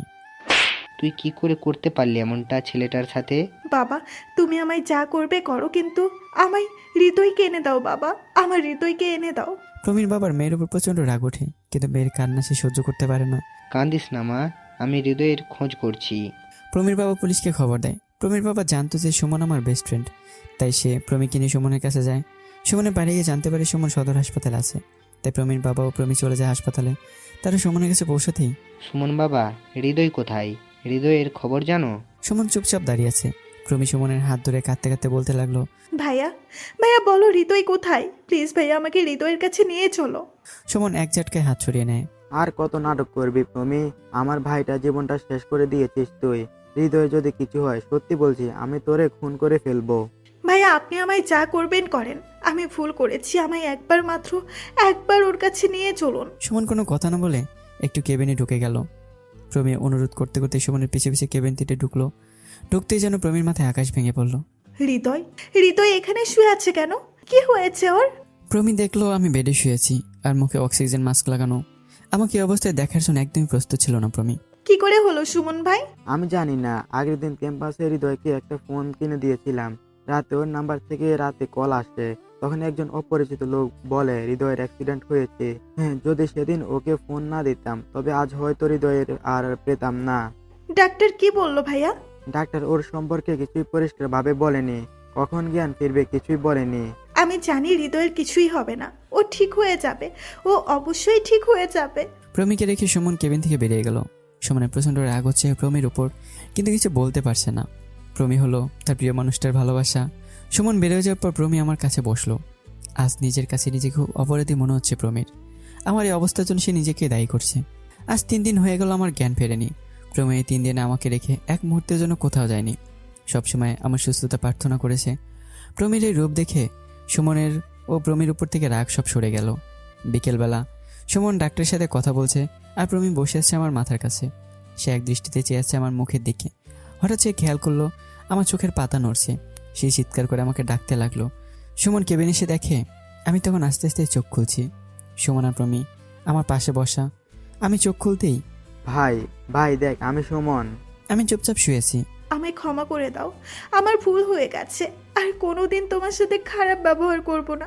প্লিজ আমাকে ছেড়ে যেও না। অন্য পাশ থেকে প্রমি আমার হাত শক্ত করে চেপে ধরে। সুমন, আমি কোথায়? তুই তোর শ্বশুর বাড়ি আছিস। শালা সুইসাইড করতে গেছিলি কেন? কি বলছিস এসব? আমি কেন সুইসাইড করতে যাব? তো তোর অবস্থা হলো কি করে? দাঁড়া, মনে করে নেই। যেদিন রাতে বাড়ি থেকে বেরিয়ে পড়ি, বাইরে বৃষ্টি হচ্ছিল, আর সারাদিন কিছু না খাওয়ার ফলে ভালো করে চলতে পারছিলাম না। হাঁটতে হাঁটতে কোথায় যাচ্ছিলাম কিছুই বলতে পারছিলাম না। চোখে ঝাপসা দেখছিলাম। হঠাৎ কি জন এসে প্রচণ্ড জোরে ধাক্কা মারে। তারপর আর কিছুই মনে করতে পারছি না। আমার জন্যই সব কিছু হয়েছে, তুমি আমায় ক্ষমা করে দাও, আমার ভুল হয়ে গেছে। সুমন, ওকে চলে যেতে বল। আমি যাব না, তুমি যাই বলো আমাকে, যাই করো, আমার সাথে আমি তোমাকে ছেড়ে যাব না। সুমন সুমন নিজের কেবিন থেকে বেরিয়ে গেল। প্রমি আমাকে জড়িয়ে ধরে আমার বুকে মাথা রাখলো। আমি প্রমিকে ছাড়াতে চেয়েও পারলাম না। হয়তো প্রমিকে ছাড়ানোর কোনো ইচ্ছেই ছিল না আমার, কারণ প্রমিকে বুকে জড়িয়ে নেওয়াটা আমার স্বপ্নের ছিল। কিন্তু আমি এখনো ভুলিনি সে আগের দিনগুলোর কথা। তাই প্রমির সাথে একটু খারাপ ব্যবহার করছি। কিছুক্ষণ পর সুমন আমারও প্রমির জন্য খাবার নিয়ে আসলো। প্রমি, তুই 4 দিন ঠিক মতো কিছুই খাসনি, আজ অন্তত খেয়ে নাও, আর হৃদয়কে এটা খাইয়ে দাও। সুমন আর কোনো কথা না বলে বেরিয়ে গেল। প্রমি খাবারগুলো হাতে নিয়ে, নাও, হা করো। না আমি খাবো না। হা করতে বলেছি কিন্তু। বলছি না খাবো না, একবার বলে কানে যায় না। ঠিক আছে, তাহলে আমিও খাবো না। প্রমি খাবারগুলো পাশের টেবিলে রেখে তারপর আবার আমাকে জড়িয়ে ধরে আমার বুকে মাথা রাখে। আমি 4 দিন অজ্ঞান থাকার ফলে ঠিকমতো হাত পাও নাড়াতে পারছিলাম না, তাই আমি প্রমিকে সরিয়ে দিতে পারলাম না। কিছুক্ষণের মধ্যে প্রমি শক্ত করে জড়িয়ে ধরা হাত তার বাঁধন ছেড়ে দেয় এবং প্রমি চেয়ার থেকে পড়ে যায়। আমি চিৎকার করে ডাক্তারকে ডাকতে থাকি। আমার চিৎকার শুনে বাইরে থেকে সুমন ভিতরে এসে দেখে প্রমি অজ্ঞানে মাটিতে পড়ে আছে। সুমন প্রমিকে ধরে পাশের বেডে শুয়ে দেয়। ভাই, তুই প্রমিকে আর কষ্ট দিস না। আমি জানি ও তোর সাথে যা করেছে তা ঠিক করেনি, কিন্তু এখন ও ওর ভুল বুঝতে পেরেছে। জানিস, তুই যত কয়দিন অজ্ঞান ছিলি, প্রমি তোকে ছেড়ে এক মুহূর্তের জন্য কোথাও যায়নি। আরে আমিও তো 3 বেলা নিজের মতো করে খেয়েছি, কিন্তু প্রমি ঠিক মতো একটা ভাতও মুখে দেয়নি। অনেক কেঁদেছে এই কয়দিন। ভাই, আর কাঁদাস না ওকে। আমি চুপ করে শুয়ে আছি। সুমন প্রমির মুখে পানি ছেটা দিতে থাকলো। এতে করে প্রমির জ্ঞান ফিরল। জ্ঞান ফেরার পর প্রমি বেড থেকে উঠে এসে আবার আমার পাশে বসলো। প্রমি, আমার খুব ক্ষুধা লেগেছে। আমার এই কথা শুনতে প্রমির মুখে এক চিলতে হাসি ফুটে উঠলো। সে খুশি মনে টেবিল দিয়ে খাবারগুলো নিয়ে আসলো। হ্যাঁ খাবো, তবে একটা শর্ত আছে। কি সত্য? আমার সাথে তোমাকেও খেতে হবে। ঠিক আছে। এরপর প্রমি আমাকে খাইয়ে দিল এবং নিজেও খেলো। এরপর আমাকে আরও 3 দিন হাসপাতালে রেখে ছেড়ে দেওয়া হয়। সুমন, আমাকে তোর বাড়িতে একটু থাকতে দিবি? কেন, তুই তো এখন প্রমিদের বাড়িতে থাকবি। না ভাই, আমি বাড়িতে যাব না। তোর কাছে রাখতে যদি সমস্যা হয় তবে আমি অন্য কোথাও ম্যানেজ করে নেব। না ভাই, চল, তুই আমার সাথে চল। আমার এরূপ আচরণে প্রমি খুব কষ্ট পায়। প্রমি কাঁদতে কাঁদতে বাড়ি চলে যায়, আর আমি চলে যাই সুমনের সাথে সুমনের বাড়ি। আমাকে বাড়ি আনতেই মিম ছুটে আসে আমার কাছে। ভাইয়া, এখন কেমন আছেন? ভালো। তা তুমি এতদিন আসোনি কেন? আসলে ভাইয়া, সেদিন ক্যাম্পাস থেকে ফিরেই আমি নানু বাড়ি চলে যাই, আর তাই আর আসা হয়নি। ও, তো কতদের এগোলো তোমাদের প্রেম কাহিনী? আর এগুলো আপনার অ্যাক্সিডেন্টের পর সুমনের সাথে 1 মিনিট কথাও বলতে পারিনি। আচ্ছা, এখন আমি আছি না, সব ঠিক হয়ে যাবে। আচ্ছা ভাইয়া, আজ আসি, আর আপনার বন্ধুটাকে একটু বুঝায়েন। মিম চলে গেল। আমি প্রমিকে খুব মিস করছি। আমার মন চাইছে প্রমিকে নিজের বুকে আগলে রাখতে, কিন্তু আবার কিছুদিন আগের কথা মনে পড়ে যাচ্ছে। যে মেয়ে আমাকে দেখতে পারতো না, সে আজ আমাকে ভালোবাসে। কেমনে? নাকি এটা প্রমির কোনো চাল? প্রমি, আর কোনো চাল খাটানো লাগবে না। আমি প্রমির সামনেই যাব না। আর আমাদের বিয়ে 6 মাস পূর্ণ হলে ডিভোর্স পেপার চলে আসবে। তখন প্রমিকে মুক্ত করে দেব। সুমনের সাথে ভালোই কাটছে আমার দিন। সুমনের বাসায় 2 দিন কেটে যায়। পরদিন সকালে বসে একটি বই পড়ছিলাম, হঠাৎ কলিং বেল বেজে ওঠে। সুমন বাড়িতে ছিল না, তাই আমি গিয়ে দরজা খুললাম। দরজার উপাশে মানুষটাকে আশাই করিনি আমি। এ কি আঙ্কেল, আপনি? এত তাড়াতাড়ি বাবা থেকে আঙ্কেল হয়ে গেলাম? সরি বাবা, আসুন ভেতরে আসুন। তারপর ওনাকে নিয়ে ভেতরে গেলাম। তা বাবা হৃদয়, তোমার শরীর এখন কেমন আছে? হ্যাঁ বাবা, ভালোই। আপনারা? আমার এই কোনো রকম। তা বাবা, আমাকে আর পমিকে কি ক্ষমা করা যায় না? এ কি বলছেন বাবা আপনি? আপনি কেন ক্ষমা চাইছেন? দেখো, আমি তোমাকে না জানি কি কি বলে ফেলেছি, আর পমিও তোমার সাথে কম খারাপ ব্যবহার করেনি। দেখো হৃদয়, আমি তো তোমার বাবার মতোই। আমি তোমার কাছে হাত জোর করে বলছি, আমাদের ক্ষমা করে দিয়ে আমাদের কাছে চলো। ছি ছি বাবা, এগুলো কি বলছেন? আমি আপনাদের উপর রাগ করে বাড়ি ছাড়ি? আর আসল কথা, আমার কোনো রাগই নেই। আমি বাড়ি ছেড়েছি একটা কারণে, আর তা হলো প্রমি আমার মুখ দেখতে পারে না। ও আমায় একদমই সহ্য করতে পারে না। আর আমি যে ওকে কথা দিয়েছি আমি চলে যাব ওর জীবন থেকে এবং ওই বাড়ি থেকেও। দেখো বাবা, প্রমি যা করেছে খুব খারাপ করেছে, কিন্তু এখন ও আর সেই আগের পমি নেই। তোমার অ্যাক্সিডেন্ট হওয়ার পর পমি যেন পাগল হয়ে গিয়েছিল, ঠিকমতো খেত না, ওর কোনো কাজই করতো না, শুধু তোমার পাশে বসে সারাদিন কাটাতো। তুমি ঠিক হওয়ার পরে ও একটু স্বাভাবিক হয়ে উঠেছিল, কিন্তু তুমি যখন সুমনের সাথে এ বাড়ি চলে আসলে তখন থেকে ও এক ফোঁটা পানিও মুখে নেয়নি। এখনও হাসপাতালে ভর্তি। কি বলছেন এগুলো বাবা? বাবা, প্রমি আমার একমাত্র মেয়ে, ও এখন তোমায় ছাড়া বাঁচবে না। আমি তোমার কাছে আবার একমাত্র মেয়ের জীবন ভিক্ষা চাইছি, প্লিজ তুমি না করো না। আমি কোনো কথা না বলে নিজের রুমে চলে যাই। ভাবতে থাকি, এই কি সেই প্রমি যে কিনা কিছুদিন আগে আমাকে ইচ্ছে মতো অপমান করতো? এই কি সেই প্রমি যে নিজে আমার নামটা সহ্য করতে পারতো না? এই কি সেই প্রমি যার একটু কাছে যেতে চাইলে শুনতে হতো হাজারো কথা? প্রমি কি এখন আমি সত্যি ভালোবাসে, নাকি এটাও নতুন কোনো নাটক? প্রমি কেন করছে এসব? নিজের রুমে এসে বসে বসে এসব ভাবতে লাগে। আর প্রমির বাবা হতাশ হয়ে চলে যেতে লাগে। পথে প্রমির বাবার সাথে সুমনের দেখা হয়। আঙ্কেল, আপনাকে এমন দেখাচ্ছে কেন? কি হয়েছে? সুমন বাবা, তুমি একটু হৃদয়কে বোঝাও, ওকে ছাড়া এখন পমিকে বাঁচানো সম্ভব না। প্রমি আমাদের একমাত্র মেয়ে, ওর মুখ প্রাণে চেয়ে আমরা বুড়ো বুড়ি বেঁচে আছি। আমার মেয়েটা এখন হাসপাতালে। তুমি বাবা একটু হৃদয়কে বোঝাও, তুমি বোঝালে ও নিশ্চয় বুঝবে। প্রমির বাবা সুমনের হাত ধরে। আঙ্কেল, আমি দেখছি, আপনি যান। বাবা, প্রমির কিছু হয়ে গেলে আমরা বুড়ো বুড়িও বাঁচব না। তুমি প্লিজ হৃদয়কে নিয়ে আসো। আঙ্কেল, আপনি চিন্তা করবেন না, আপনি প্রমির কাছে যান, আমি হৃদয়কে নিয়ে আসছি। সুমন প্রমির বাবাকে বুঝিয়ে পাঠিয়ে দেয়। বাড়ি এসে দেখে আমি রুমে বসে আছি। দোস্ত, তোর হৃদয় এতটা পাথর কি করে হলো? দোস্ত, তোর ভালোবাসা আজ হাসপাতালের বেডে, আর তুই এখনো নিষ্ঠুরের মতো বসে আছিস। দোস্ত, আমি যে প্রমিকে কথা দিয়েছিলাম ও সামনে যাব না, দোস্ত, মেয়েটা মরে যাবে রে, চল না একবার। কিন্তু ওর কাছে আর কেনই যাব? ও তো আমি সহ্য করতে পারে না। তুই কি কিছুই বুঝিস না? আর একটা মেয়ে তোর সঙ্গ পাওয়ার জন্য এত কিছু করছে, আর তুই বলছিস ও তোকে সহ্য করতে পারে না? আরে প্রমি তোকে অনেক ভালোবাসে। না, আমার বিশ্বাস হয় না।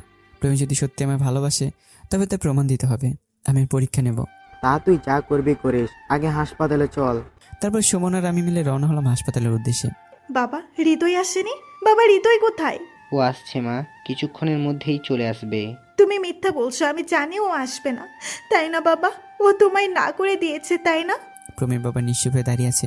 বাবা, ও আমায় কখনো ক্ষমা করবে না। বাবা, আমি ওকে ছাড়া বাঁচতে চাই না বাবা, আমি মরতে চাই।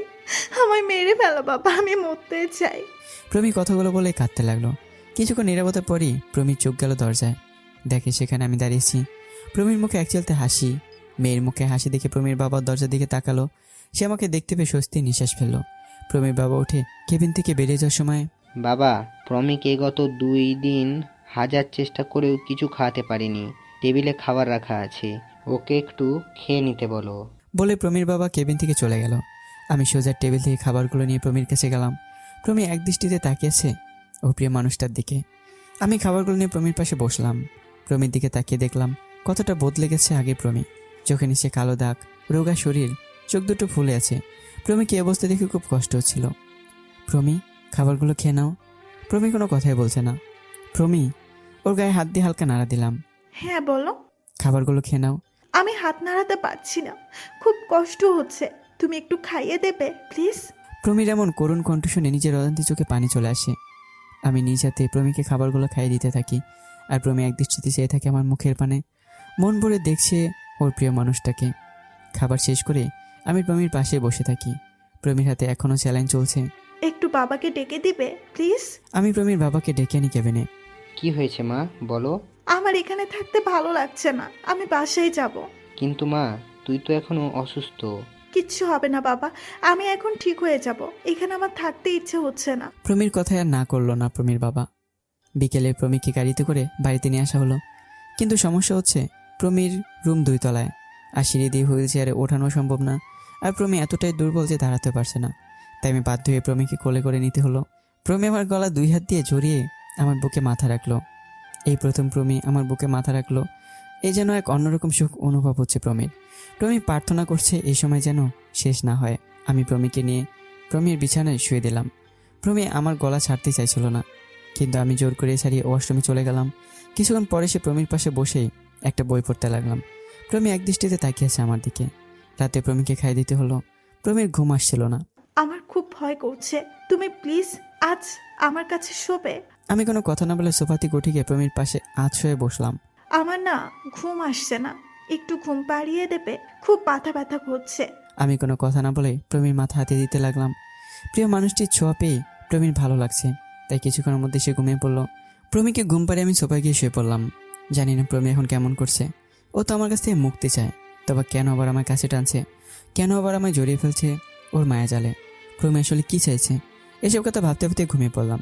সকালে কারো গরম নিঃশ্বাসে ঘুম ভেঙে গেল। চোখ খুলতে চমকে উঠলাম আমি। দেখি প্রমি মাটিতে বসে সোফায় হেলান দিয়ে ঘুমিয়ে আছে, আর মুখখানা একদম আমার মুখের উপরে থাকায় আমি হঠাৎ করে চোখ খুলে চমকে উঠি। তার মানে প্রমি রাতে এসে এখানে ঘুমিয়ে পড়েছে। ঘুমন্ত অবস্থায় খুব মায়াবী লাগছিল ওর মুখখানি। মন চাচ্ছিল আলতো করে একটা ভালোবাসার চিহ্ন এঁকে দিয়ে ওর কপালে, কিন্তু ইচ্ছা থাকলেও আর পারলাম না। কারণ প্রমি আমায় সেই অধিকার দেয়নি, ও আমায় দেয়নি ওকে ভালোবাসার অধিকার। একটিবার আমায় সুযোগ দিয়েই দেখতো কতটা কেয়ার করি ওর। কেন আমায় মেনে নিল না? আমি এতিম বলে, আমার কিছু নেই বলে? তাতে কি হয়েছে? আমার কি মন নেই? আমি তো সেখানে বসাতে চেয়েছি ওকে। হ্যাঁ, আমার কিছু নেই, আমার পরিবার নেই, সম্পদ নেই, কোনো আশ্রয় স্থান নেই। একটা শুধু দিয়ে তো দেখতে পারতো। ওকে আমি আমার দুনিয়া বানিয়ে নিতাম, ওকে নিয়েই তৈরি করতাম আমার পরিবার। ও হতো আমার একমাত্র সম্বল, ওর বুকে আশ্রয় স্থান করে নিতাম আমি। কথাগুলো ভাবতে ভাবতে চোখ বেয়ে জল করতে লাগলো। চোখটা মুছলাম। কেদের কি হবে? ভালোবাসার পাখিটাকে মুক্ত করে দিই, ও উড়ুক নিজের মতো, বাসা বাঁধুক নিজের পছন্দে। আমি সোফা থেকে উঠলাম। প্রমি এখনও গভীর ঘুমে। ও অসুস্থ, ওইভাবে ফ্লোরে বসে ঘুমানোটা ঠিক না। তাকে কোলে করে বিছানায় নিয়ে আসলাম। বিছানায় শুয়ে দিয়ে চলে যাবো, ঠিক সেই সময় প্রমি আমার হাতটা শক্ত করে জড়িয়ে ধরে ঘুমিয়ে পড়লো। আমি ওর ঘুমটা নষ্ট করতে চাইছিলাম না। ঘুমের মধ্যে খুব ভালো লাগছিল ওকে দেখতে। এই কয়দিনে হয়তো ঠিকমতো ঘুমায়নি, আর একটু ঘুমাক। আমি দেখি আমার প্রিয় মুখটা। প্রমির পাশে বসে অপলকভাবে ওর দিকে তাকিয়ে থাকি। 9টার দিকে ঘুম ভাঙে প্রমির। সে দেখে আমি তার পাশে বসেই অপলক তাকিয়েছি তার দিকে, আর সে আমার হাত জড়িয়ে ধরে আছে। প্রমির এবার আমার হাতটা আরেকটু আপন করে জড়িয়ে ধরে চুমু খায় হাতটাতে। এর ফলে আমার ঘোর কাটে। প্রমি, উঠে গেছো? ওঠো, সকাল হয়েছে, ফ্রেশে ব্রেকফাস্ট করতে হবে। উঠতে পারছি না, শরীর খুব দুর্বল লাগছে, তুমি একটু সাহায্য করবে প্লিজ? আমি প্রমিকে উঠতে সাহায্য করলাম। আসলে প্রমি এখন একটু সুস্থ আছে। সে এমন করছে কারণ এতে সে আমার সঙ্গ পাচ্ছে। আমাকে একটু ওয়াশরুম পর্যন্ত নিয়ে যাবে? আমি একা একা হাঁটতে পারবো না। কি আর করার, আমি প্রমিকে ধরে ওয়াশরুমে নিয়ে যাচ্ছি, আর প্রমি আমাকে জড়িয়ে ধরে হাঁটছে। প্রমিকে ওয়াশরুমে নিয়ে আসার পর আমি ওয়াশরুম থেকে বেরিয়ে আসছিলাম, ঠিক তখনই। শোনো না, আমি হাত নাড়াতে পারছি না, একটু ব্রাশ করিয়ে দিবা? দেখো প্রমি, আমি জানি তুমি এগুলো ইচ্ছে করে করছো, আমি আর কিছু করতে পারবো না। ঠিক আছে, আমি ব্রাশও করবো না আর ব্রেকফাস্টও করবো না, যাও, তোমাকে লাগবে না। আমি জানি প্রমির রাগ, তাই আমি হার মেনে যাই ওর রাগের কাছে। আমি প্রমিকে সাহায্য করি, তারপর প্রমি আমার উপরেই ভর করে খাবার টেবিলে আসে। প্রমির রাগ, অভিমান ও জোরাজুরির ফলে আমি নিজ হাতেই প্রমিকে খাইয়ে দিই। আমাদের মধ্যে এমনটা চলতে থাকে। রাতে প্রমিকে ঘুম পাড়িয়ে দিতে হয়। প্রমি আমাকে খাটে শোয়ার জন্য জোরাজুরি করলো। প্রমি ঘুমিয়ে যাওয়ার পর আমি সোফায় শুয়ে পড়ি, আর সকালে আমার ঘুম ভাঙে প্রমির গরম নিঃশ্বাসে। এভাবে চলে আমাদের দিনগুলো। দেখতে দেখতে প্রমি স্বাভাবিক হয়ে ওঠে, তাই আমি আবার প্রমির থেকে দূরত্ব সৃষ্টি করতে থাকি। আমি আবার মনোযোগ দিয়ে পড়ালেখায় প্রতিদিন সকালে উঠে ইউনিভার্সিটিতে চলে যাই, আর দুপুরে আসি। যার পরে প্রমি এখন সকালে না খেয়ে থাকে, কারণ ওর প্রিয় মানুষটি এখন আর তাকে আগের মতো আদর করে খাইয়ে দেয় না, রাতে ঘুম পাড়িয়ে দেয় না, তাকে একটু সময় দেয় না। প্রমির কষ্ট হয়, কিন্তু এটা ভেবে সে খুশি থাকে যে তার প্রিয় মানুষটি এখনও তাকে ছেড়ে যাচ্ছে না। কিন্তু আমার মাথায় চলছে অন্য কিছু। অপরদিকে সুমনের সাথে এমন একটা ভালো সম্পর্ক মিমের। মিম সুমনের খুব কেয়ার করে, সাথে আমারও। আমি আমার এই অনাথ জীবনে একটা ছোট বোন পেয়ে যাই, আর সুমন পেয়ে যায় তার জীবন পথে চলার একজন সঙ্গী। সবাই যখন খুশি, তখন প্রমি ভুগছে কিছু না পাওয়ার যন্ত্রণায়। সে আজও আমার কাছ থেকে স্ত্রী অধিকার পায়নি, আমাকে আপন করে নিতেও পারেনি। প্রমির ইন্টার কমপ্লিট হলেও সে আর পড়ালেখা করতে চায়নি। যদিও আগে তার ইচ্ছা ছিল উচ্চশিক্ষায় শিক্ষিত হওয়া, কিন্তু এখন তার দুনিয়াটাই আমাকে ঘিরে।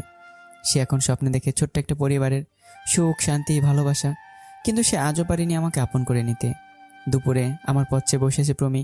ইউনিভার্সিটি শেষ করে এখন চলে আসার কথা, কিন্তু আসছিলাম না। দুপুর পরে বিকেল হয়ে গেল, তবুও যায়নি। আমার অপেক্ষায় বসে থেকে দুপুরে খাওয়া হলো না প্রমি। আমাকে ফোন করেছে অনেকবার, কিন্তু একবারও ফোন তোলেনি। খুব রাগ হতে থাকে আমার উপর, কিন্তু চিন্তা হচ্ছে তার বেশি। রাতে বাড়ি ফিরি, কলিং বেল পড়তে প্রমি দরজা খুলে দেয়। যদি কিছুক্ষণ আগে আমার উপরে খুব রাগ হচ্ছিল তার, কিন্তু সে আর এখন আমার উপর রাগ দেখাতে পারে না, ভালোবাসাটা বেশি দেখায়। তুমি ঠিক আছো তো? কই ছিলে এতক্ষণ? ফোন তোলনি কেন? আস্তে আস্তে, আমি বন্ধুদের সাথে ছিলাম, ফোন সাইলেন্ট করেছিল তাই ধরতে পারিনি। আচ্ছা ভিতরে আসো, ফ্রেশ হয়ে খাবার টেবিলে আসো, আমি খাবার দিচ্ছি। প্রমি, আমি বাইরে থেকে খেয়ে এসেছি, তুমি খেয়ে নাও। আমি কথাটি বলে রুমে চলে যাই। প্রমি আমার আচরণে খুব কষ্ট পায়। সে ভাবে যার জন্য সারাদিন না খেয়ে অপেক্ষা করলাম, তার কাছে এতটুকু সময় হতে পারলো না।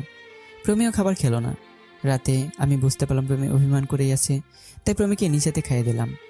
আমি খাইয়ে দেওয়ার প্রস্তাব দিলে আর প্রমি অভিমান করে থাকতে পারে না, কারণ অনেক দিন হলো প্রমি আমার হাতে খায়নি। খাবার খেয়ে রুমে আসলাম দুজনই। শোনো, আজ থেকে তুমি আমার পাশে শুবে। না, আমি সোফাতেই ঠিক আছি। আমি বলছি না তুমি বিছানায় শুবে? দেখো প্রমি, আমার বেশি জোর করবে না। বেশি জোর করলে আমি বাড়ি ছেড়ে চলে যাব। আমার এই কথায় বাকরুদ্ধ হয়ে যায় প্রমি। সে আমার কাছ থেকে এমন কথা আশাই করেনি। আর কোনো কথা না বলে প্রমি শুধু এক করুণ দৃষ্টিতে চেয়ে থাকে আমার দিকে। আমি নিজের মতো সব কিছু গুছিয়ে সোফাতে শুয়ে পড়ি। প্রমি খাটে বসে কাঁদতে থাকে। অনেক কাঁদে সেদিন, কিন্তু মনে মনে প্রতিজ্ঞা করে নেয় যে যাই হয়ে যাক না কেন, আমাকে সে নিজের করেই ছাড়বে। সে বিছানা থেকে উঠে পড়ে। সকালে আমার ঘুম ভাঙে। আমি আমার বুকের উপর ভারী কিছুর চাপ অনুভব করতে পারি। চোখ মেলে তাকাতে দেখি প্রমি সোফাতেই আমার বুকের উপর এসে আমাকে জড়িয়ে ধরে ঘুমিয়ে আছে। আমি বুঝতে পারছি যে প্রমি এখন আমাকে অনেক ভালোবেসেছে, কিন্তু আমি চাই একথা প্রমি নিজেই বলুক। আর আমি যে প্রমিকে ভালোবাসি না তা নয়, আমি প্রমিকে অনেক ভালোবাসি, হয়তো প্রমির চেয়েও বেশি। আমি প্রমির ঘুমন্ত চেহারার দিকে চেয়ে আছি। খুব মায়া প্রমির এই মুখখানিতে, যা সেই প্রথম দিনই আমার মন কেড়ে নিয়েছিল। প্রমি আমার বুকেই গভীর ঘুমে মগ্ন। আমি আলতো করে প্রমির কপালে একটা চুমুকে দিই। এর ফলে প্রমি আমাকে আরেকটু চেপে ধরে শুয়ে থাকে, আর আমি মগ্ন থাকি প্রমির মুখের মায়ায় নিজের অস্তিত্ব খোঁজায়। প্রমির মুখের পানে চেয়ে সময় কেটে যায় আমার। এই সময়টা যেন আমার অনেক প্রিয় সময়, যেখানে আমার মনের মানুষটি আমার বুকেই শান্তি নিদ্রায় মগ্ন। সকাল 8টায় ঘুম ভাঙে প্রমির। ঘুম থেকে উঠে দেখে সে আমার বুকে শুয়ে আছে এবং আমি তার দিকে অপলক দৃষ্টিতে তাকিয়ে আছি। সরি, আসলে রাতে একা খুব ভয় করছিল, তাই তোমার কাছে চলে আসলাম। আচ্ছা ঠিক আছে, এখন ওঠো। এরপর প্রমি উঠে ফ্রেশ হতে চলে যায়।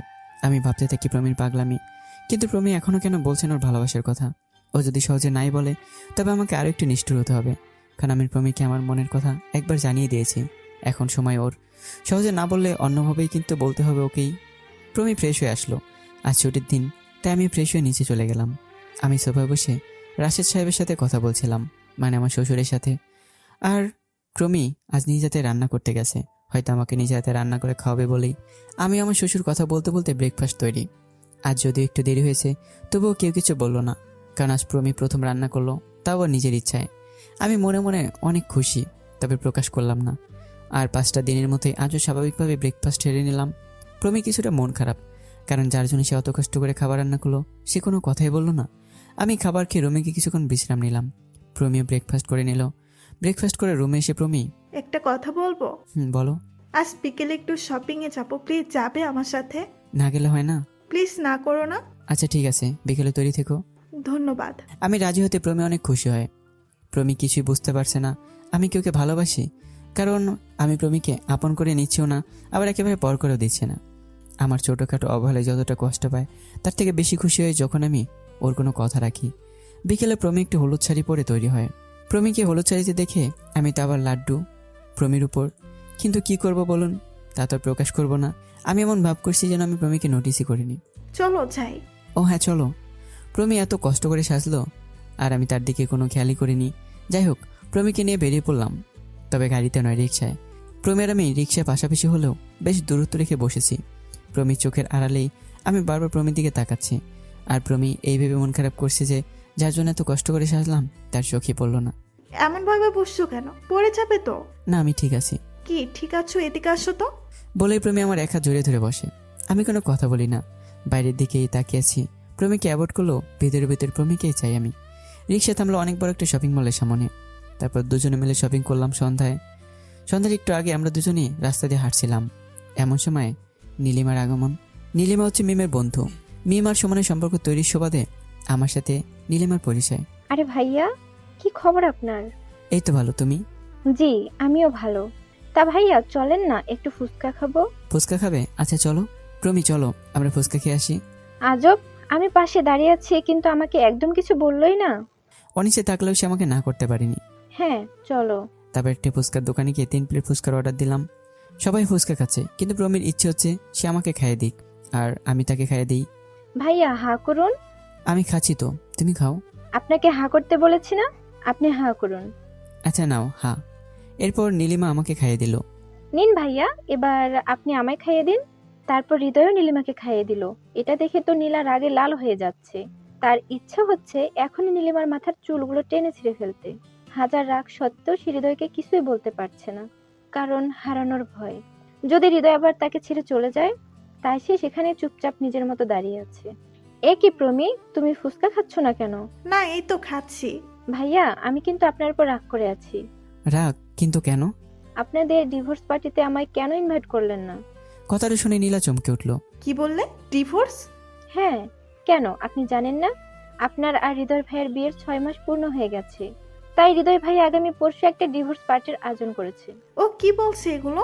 আরে নীলিমা, দিলে তো সব শেষ করে। আমি চেয়েছিলাম প্রমিকে সারপ্রাইজ দেবো, আর তুমি দিলে সব শেষ করে। আমার কথা শুনে প্রমির মাথায় আকাশ ভেঙে পড়ল। সে ভাবতে থাকে, তার মানে কি সে সত্যি আমাকে হারিয়ে ফেলতে চাইছে? না, সে কোনো কিছুর বিনিময় হলেও আমাকে চাই। আচ্ছা নীলিমা, তুমি এসো সবার সাথেই। আর হ্যাঁ, সব কিছু ম্যানেজ করো তোমরাই। ঠিক আছে ভাইয়া। এরপর আরও কিছু কথা বলে নীলিমা চলে গেল। এরপর আমি প্রমিকে নিয়ে বাড়ি ফিরলাম। প্রমি যেন কাঠের পুতুল হয়ে গেছে, কোনো কথাই বলতে পারছে না সে। আমি বাড়ি ফিরে ফ্রেশ হয়ে কিছুক্ষণ বিশ্রাম নেই। অপরদিকে প্রমি যেন ভুলেই গেছে সে পৃথিবীর একজন। রাতে আমার জোড়াজুড়িতে খেতে হয় প্রমির। খাওয়া দাওয়া শেষ করে আমি প্রমি উভয় রুমে যাই। আমি যথারীতি সোফায় গিয়ে শুয়ে পড়লাম। প্রমি আমার কাছে এসে, একটা কথা বলবো? বলো। বলছিলাম কি, আমাকে ডিভোর্স দেওয়াটা কি বেশি জরুরি? প্রমি দেখো, তুমি আমি অনেক ভালোবাসতাম। বলবো না যে তুমি আমার জীবনের প্রথম ভালোবাসা, কারণ সেটা বললে হবে সবচেয়ে বড় মিথ্যা কথা। আমি পৃথিবীতে সর্বপ্রথম যে মানুষদের ভালোবেসেছি তারা হলো আমার মা বাবা। তাদের পরে যদি আমি কাউকে বেশি ভালোবেসে থাকি, তবে সেটা ছিলে তুমি। তোমার আমার বিয়ের পর হয়তো ভেবেছিলাম তোমার আগলে ধরেই কাটিয়ে দেবো বাকি জীবনটা, কিন্তু তুমি আমি সেই সুযোগটা দাওনি। তুমি প্রথমে আমার কাছে যা চাইলে তা হলো ডিভোর্স। আর আমার ভালোবাসার মানুষ আমার কাছে কিছু চাইবে আর আমি তা দিতে পারবো না, সেটা তো হবে আমার চরম ব্যর্থতা। তাই তো তোমায় ডিভোর্সটা দিয়ে দিচ্ছি। আমার এখন জীবনে এমন একজনকে চাই যাকে আমি নই, বরং সে আমায় ভালোবাসে। কারণ আমার ভালোবাসার মানুষগুলো সবসময় আমায় ছেড়ে চলে গেছে। আর হ্যাঁ, তোমার আমার ডিভোর্স হওয়ার পর আমি নীলিমাকে বিয়ে করে নেব, কারণ আমি জানি ও আমায় ভালোবাসে আর আমার একটু খেয়ালও রাখবে। আমার কথাগুলো শুনে প্রমি আরও পাথর হয়ে যায়। আমার এতটা কাছে থেকে এতটা দূরে সরে যেতে হচ্ছে আজ। যে হৃদয় আমার ভালোবাসার জন্য শত অপমান সহ্য করেও পড়েছিল আমার কাছে, সে আজ নিজেই আমায় দূরে ঠেলে অন্যের সাথে ঘর বাঁধার স্বপ্ন দেখছে। দেখুক, আমি আর ওকে বাধা দিব না। সেই অধিকারটুকু যে আমার নেই, কি করে বাধা দেব ওকে? একসময় আমি নিজেই তো ওকে দূরে ঠেলে দিয়েছি, আর আজ সে আমার থেকে এতটাই দূরে সরে গেছে যে আজ শত চেষ্টাও তাকে আগলে রাখতে পারবো না। আর আমি মনে মনে ভাবছি, এবার তো বড় ভালোবাসি, চুপ করে আছো কেন? আমি জানি অনেক ভালোবাসো আমায়। আমি জানি নীলিমার সাথে অতটা ক্লোজড হয়, কতটা জোরে ছিলে তুমি। তবে কেন বলছো না আজ? কেন হারিয়ে যেতে দিচ্ছ আমায়? কেন টেনে নিচ্ছ না নিজের বুকে? কি হলো প্রমি, কিছু বলছো না যে? না, কিছু না। প্রমি চলে যায় আমার সামন থেকে। অজরে কেঁদেছিল সেই রাতে প্রমি। নিজেকে গালি দিচ্ছিল নিজের করা ভুলের কারণে। সকালে স্বাভাবিক কাটলো। আজ আর আমি ঘুম থেকে উঠে প্রমিকে পাশে পাইনি। প্রমি আমার থেকে কিছুটা দূরে থাকার চেষ্টা করছিল। হয়তো আমার থেকে নিজের কান্নাগুলো আড়াল করতে চাইছিল সে। বিকেলে আমার সকল বন্ধুরা প্রমিদের বাড়ি চলে আসলো, সাথে প্রমির বান্ধবীরাও।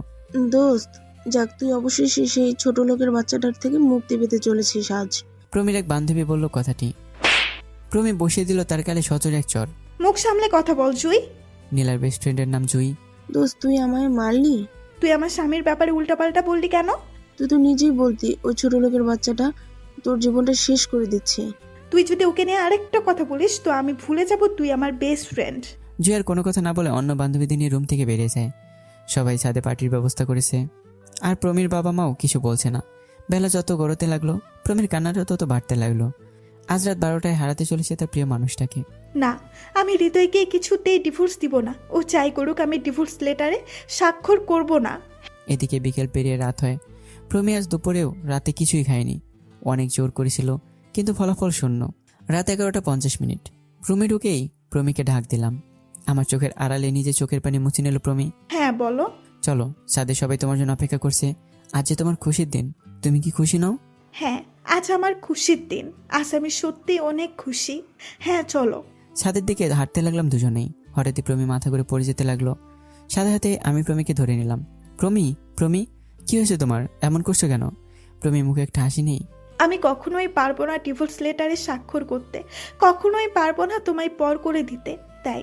আমার দিকে একটা বিশেষ শিশি এগিয়ে দিয়ে আমার কোলে অচেতন হয়ে পড়ে প্রমি। সে মুখে আমার দিকে একটা ছোট্ট শিশি এগিয়ে দেয়। আমার কোলে জ্ঞান হারে প্রমি। আমার আর বুঝতে বাকি রইল না প্রমির কি হয়েছে। প্রমিকে তাড়াতাড়ি হাসপাতালে নিয়ে যাওয়া হয়।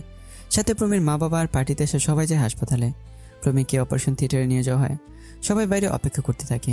কিছুক্ষণের মধ্যে ডাক্তার বেরিয়ে আসে অপারেশন থিয়েটার থেকে। ডাক্তার, আমার মেয়ে। দেখুন, হাসপাতালে আনতে বেশি দেরি না হওয়ায় এই যাত্রায় বেঁচে গেছো। ধন্যবাদ ডাক্তার। ধন্যবাদ আমাকে নয়, উপরওয়ালাকে দিন। আমরা তো শুধু চেষ্টা করতে পারি। ডাক্তার, আমরা কি এখন ওর সাথে দেখা করতে পারি? এখন ওকে একটু বিশ্রাম দিন, 20 মিনিট পর ওর সাথে দেখা করার ব্যবস্থা করে দিব। ধন্যবাদ ডাক্তার। 20 মিনিট পর সবাই একসাথে গেল প্রমির সাথে দেখা করতে। কেন করলি এটা? প্রমি চুপ করে আছে। আমাদেরকে একা করে চলে যেতে চাইছিলি? বাবা, আমি এমনটা চাইনি, কিন্তু কি করে পারতাম আমি হৃদয়কে ডিভোর্স দিতে? আমি ওকে খুব ভালোবাসি। কখনো এই কথা হৃদয়কে বলেছিস? না, বলার সুযোগ পাইনি। তার আগেই তো ও ডিভোর্সের সব ব্যবস্থা করে নিয়েছে। কি বললো হৃদয়? তোকে ডিভোর্স দিচ্ছিল? মানে কি বলছো এগুলো? আজ তো আমাদের বাড়ির ডিভোর্স পার্টি হচ্ছিল। ডিভোর্স পার্টি কখনো দেখেছিস? আরে শোন, হৃদয় তোকে তোর থেকেও অনেক বেশি ভালোবাসে। তাহলে এসব কি ছিল? আর এই পার্টি? আজ তোর জন্মদিন ছিল দোস্ত। তবুও বাবা হৃদয় এখন নীলিমাকে নিয়ে ঘর বাঁধার স্বপ্ন দেখে। ও আর আমায় ভালোবাসে না। আমি এখানে আছি, কিন্তু হ্যাঁ, হৃদয় ভাইয়া আমাকে নয় তোমাকেই ভালোবাসে। সেদিন বিকেলের দেখা করা, কথা বলা, ফুচকা খাওয়া, এমনকি ডিভোর্সের কথাটা তোলা ছিল একটা প্ল্যান, যাতে তুমি তাড়াতাড়ি হৃদয়কে নিজের মনের কথাটা বলে দাও। তার মানে এসবই মিথ্যা ছিল? উনি কোথায়? ওনাকে দেখছি না যে। এখানে আবার উনিটা কে? আরে এসবের নাটের গুরুত্ব এখানে নেই। চলো আমরা সবাই বাইরে যাই, আর প্রমীর অনেকে ভিতরে আসার সুযোগ করে দিন। হ্যাঁ, সবাই বাইরে চলো। এরপর সবাই বাইরে চলে যায়। আমাকে পাঠিয়ে দিল প্রমির কাছে। আমি মাথা নিচু করে এসে প্রমির পাশে বসলাম। মুখ দিয়ে কথাই বেরোচ্ছে না। আমি ভাবতে পারিনি প্রমিকে সারপ্রাইজ দিতে গিয়ে এত বড় কষ্ট দিয়ে ফেলবো। আজ প্রমির এই অবস্থার জন্য আমি নিজেকে দায়ী করছি। অপরদিকে প্রমি তাকিয়েছে তার একান্ত আপন মানুষটির মুখের দিকে। প্রমি এটা ভেবে শান্তি পাচ্ছে যে তাকে আর এই মানুষটিকে হারাতে হবে না। আমি এবার নিচের দিকে তাকিয়ে প্রমিকে সরি বলতে যাব, ঠিক তখনই প্রমি আমাকে শক্ত করে জড়িয়ে ধরে। আমি আমার একমাত্র আপন মানুষটিকে বুকে জড়িয়ে ধরে কেঁদে দিই। কেন করতে গেলে এমন? ভয়ে, আপনাকে হারাবার ভয়ে। তোমার কিছু হয়ে গেলে কি হতো? তবুও তো আপনার বউ হিসাবেই মরতাম। ডিভোর্স পেপারে তো আর সই করতে হতো না। আর ডিভোর্স পেপারে সই করার থেকে এই কাজটাই আমার কাছে সহজ মনে হলো, তাই এটাই বেছে নিলাম। তুমি না থাকলে আমার কি হতো? কাকে নিয়ে স্বপ্ন দেখতাম? কেন? আপনার নীলিমা আছে না? আমি যে শুধু তোমাকে ভালোবাসি। জানি আপনি আমাকে ভালোবাসেন। বলে আরো শক্ত করে জড়িয়ে ধরল প্রমি। আচ্ছা, তুমি আমায় আপনি আপনি করে বলছো কেন? কারণ আপনি আমার স্বামী, তাই। এতদিন তো তুমি করে বলছো। তখন আমি আপনাকে ভালোবাসতাম। তার মানে এখন আমাকে ভালোবাসো না? বাসি, অনেক ভালোবাসি, আর তার থেকেও বেশি সম্মান করি, তাই এখন থেকে আপনি করেই বলবো। তোমায় বুঝতে আমার আরেক জীবন লাগবে। প্রথমে তুই, তারপর তুমি, আর এখন আপনি করে বলছো। আগের কথাগুলো ভুলে যান। আগে অহংকারের পদ্মার কারণে আপনার ভালোবাসা বুঝতে পারিনি, কিন্তু আমায় মাফ করে দিন প্লিজ। আরে কি বলছো? আমি তোমার কোনো ব্যবহারে কষ্ট পাইনি, কিন্তু তোমার সাথে যা করেছি তা সত্যি ভুল হয়ে গেছে। দয়া করে তুমি আমাকে ক্ষমা করে দাও। এ কথা শোনার পর প্রমি আমার বুক থেকে সরে অন্যদিকে মুখ ফিরে বসে। কি হলো? ওইদিকে বসলে কেন? কথা বলছো না কেন? আমি আপনার উপর রাগ করে আছি। এই কয়েকদিন অনেক কষ্ট দিয়েছেন আমায়, অনেক কাঁদিয়েছেন, আমায় একটু আদর করেননি। ও এই কথা? আসো। বলে আমি প্রমির মুখটা ধরে নিজের কাছে এনে কপালে আলতো করে চুমু খেলাম। এবার খুশি? বলে আবার আমাকে জড়িয়ে ধরল প্রমি। একটা উপদেশ, মেয়েদের ঠোঁটে চুমু দিলে শারীরিক লালসা বাড়ে, এতে ভালোবাসা বিন্দুমাত্র বাড়ে না। আপনি যদি কাউকে সত্যি ভালোবেসে থাকেন তবে পরমা দূরে তার কপালে একটি চুমু দিন। সে আপনার প্রতি ভরসা পাবে, বিশ্বাস বাড়বে, আপনাকে সম্মান করবে, আর অবশ্যই আপনার প্রতি তার ভালোবাসা 1000 গুণে বৃদ্ধি পাবে। এভাবে সারা জীবন আপনার এই বুকটাতে মাথা রাখতে দেবেন তো? কতদিন দেব তা জানি না, তবে যতদিন বেঁচে থাকবো এই বুক শুধু তোমার। দেখো, কখনো উল্টাপাল্টা কথা বলবেন না। উল্টাপাল্টা কি করলাম? আমি কি আর সারা জীবন বেঁচে থাকবো নাকি? তো তোমায় কথা দেবো কি করে যে আমার এই বুকটা সারা জীবনের জন্য তোমার? দেখুন, যেদিন মাথা রাখার জন্য আপনার এই বুকটা পাবো না, সেই দিনই মাটিতে মাথা রেখে চিরনিদ্রায় ঘুমিয়ে যাব। প্রমি কথাটা বলে আর শক্ত করে জড়িয়ে ধরলো আমাকে, আর আমিও পরমাদরে নিজের ভালোবাসাকে আগলে নিলাম বুকে। আচ্ছা, তুমি কি এতটুকু চিন্তা করোনি যে তোমার বাড়িতে আমি তোমাকে ডিভোর্স দিচ্ছি পার্টি করে, আর তোমার বাবা মা কেন বাধা দিল না? বা তুমি এইটুকু ভাবতে পারলে না যে ডিভোর্স যখন দেবই তখন এত রাত করার কি আছে? কেউ কি কখনো রাত 12টায় ডিভোর্স পার্টির আয়োজন করে? আপনার কাছ থেকে ডিভোর্সের কথা শুনে আমার দুনিয়াটা উল্টে গেছিল।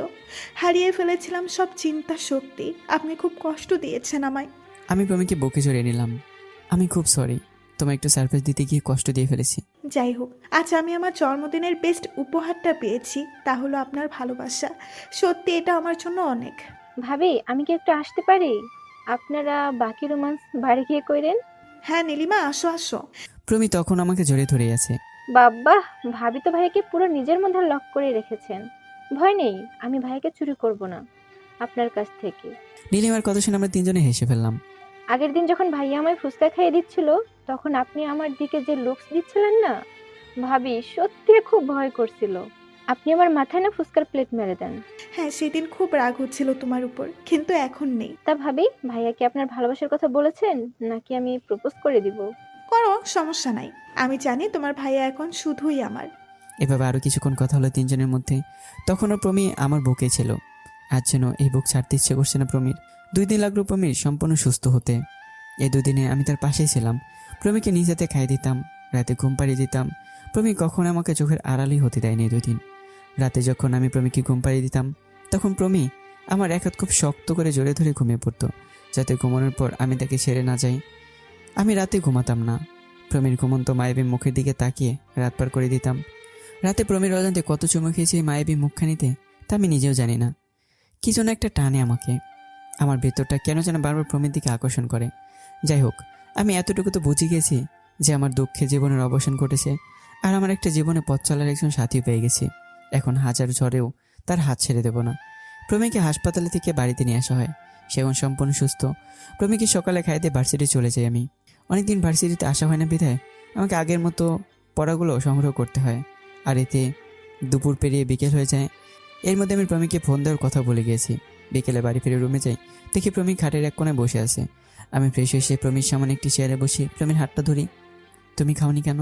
আপনি তো আমায় এই কয়দিন খাইয়ে দিয়েছেন, তাই আর একা একা খেতে ইচ্ছে হলো না। আরে এই কয়দিনে তুমি তো অসুস্থ ছিলে, তাই? তার মানে আমি আবার অসুস্থ হলে আপনি আমায় খাইয়ে দেবেন? কি বলছো এগুলো? হ্যাঁ। এই বলে প্রমি ফল কাটা ছড়িয়ে নিল আর দিল নিজের হাতে এক টান।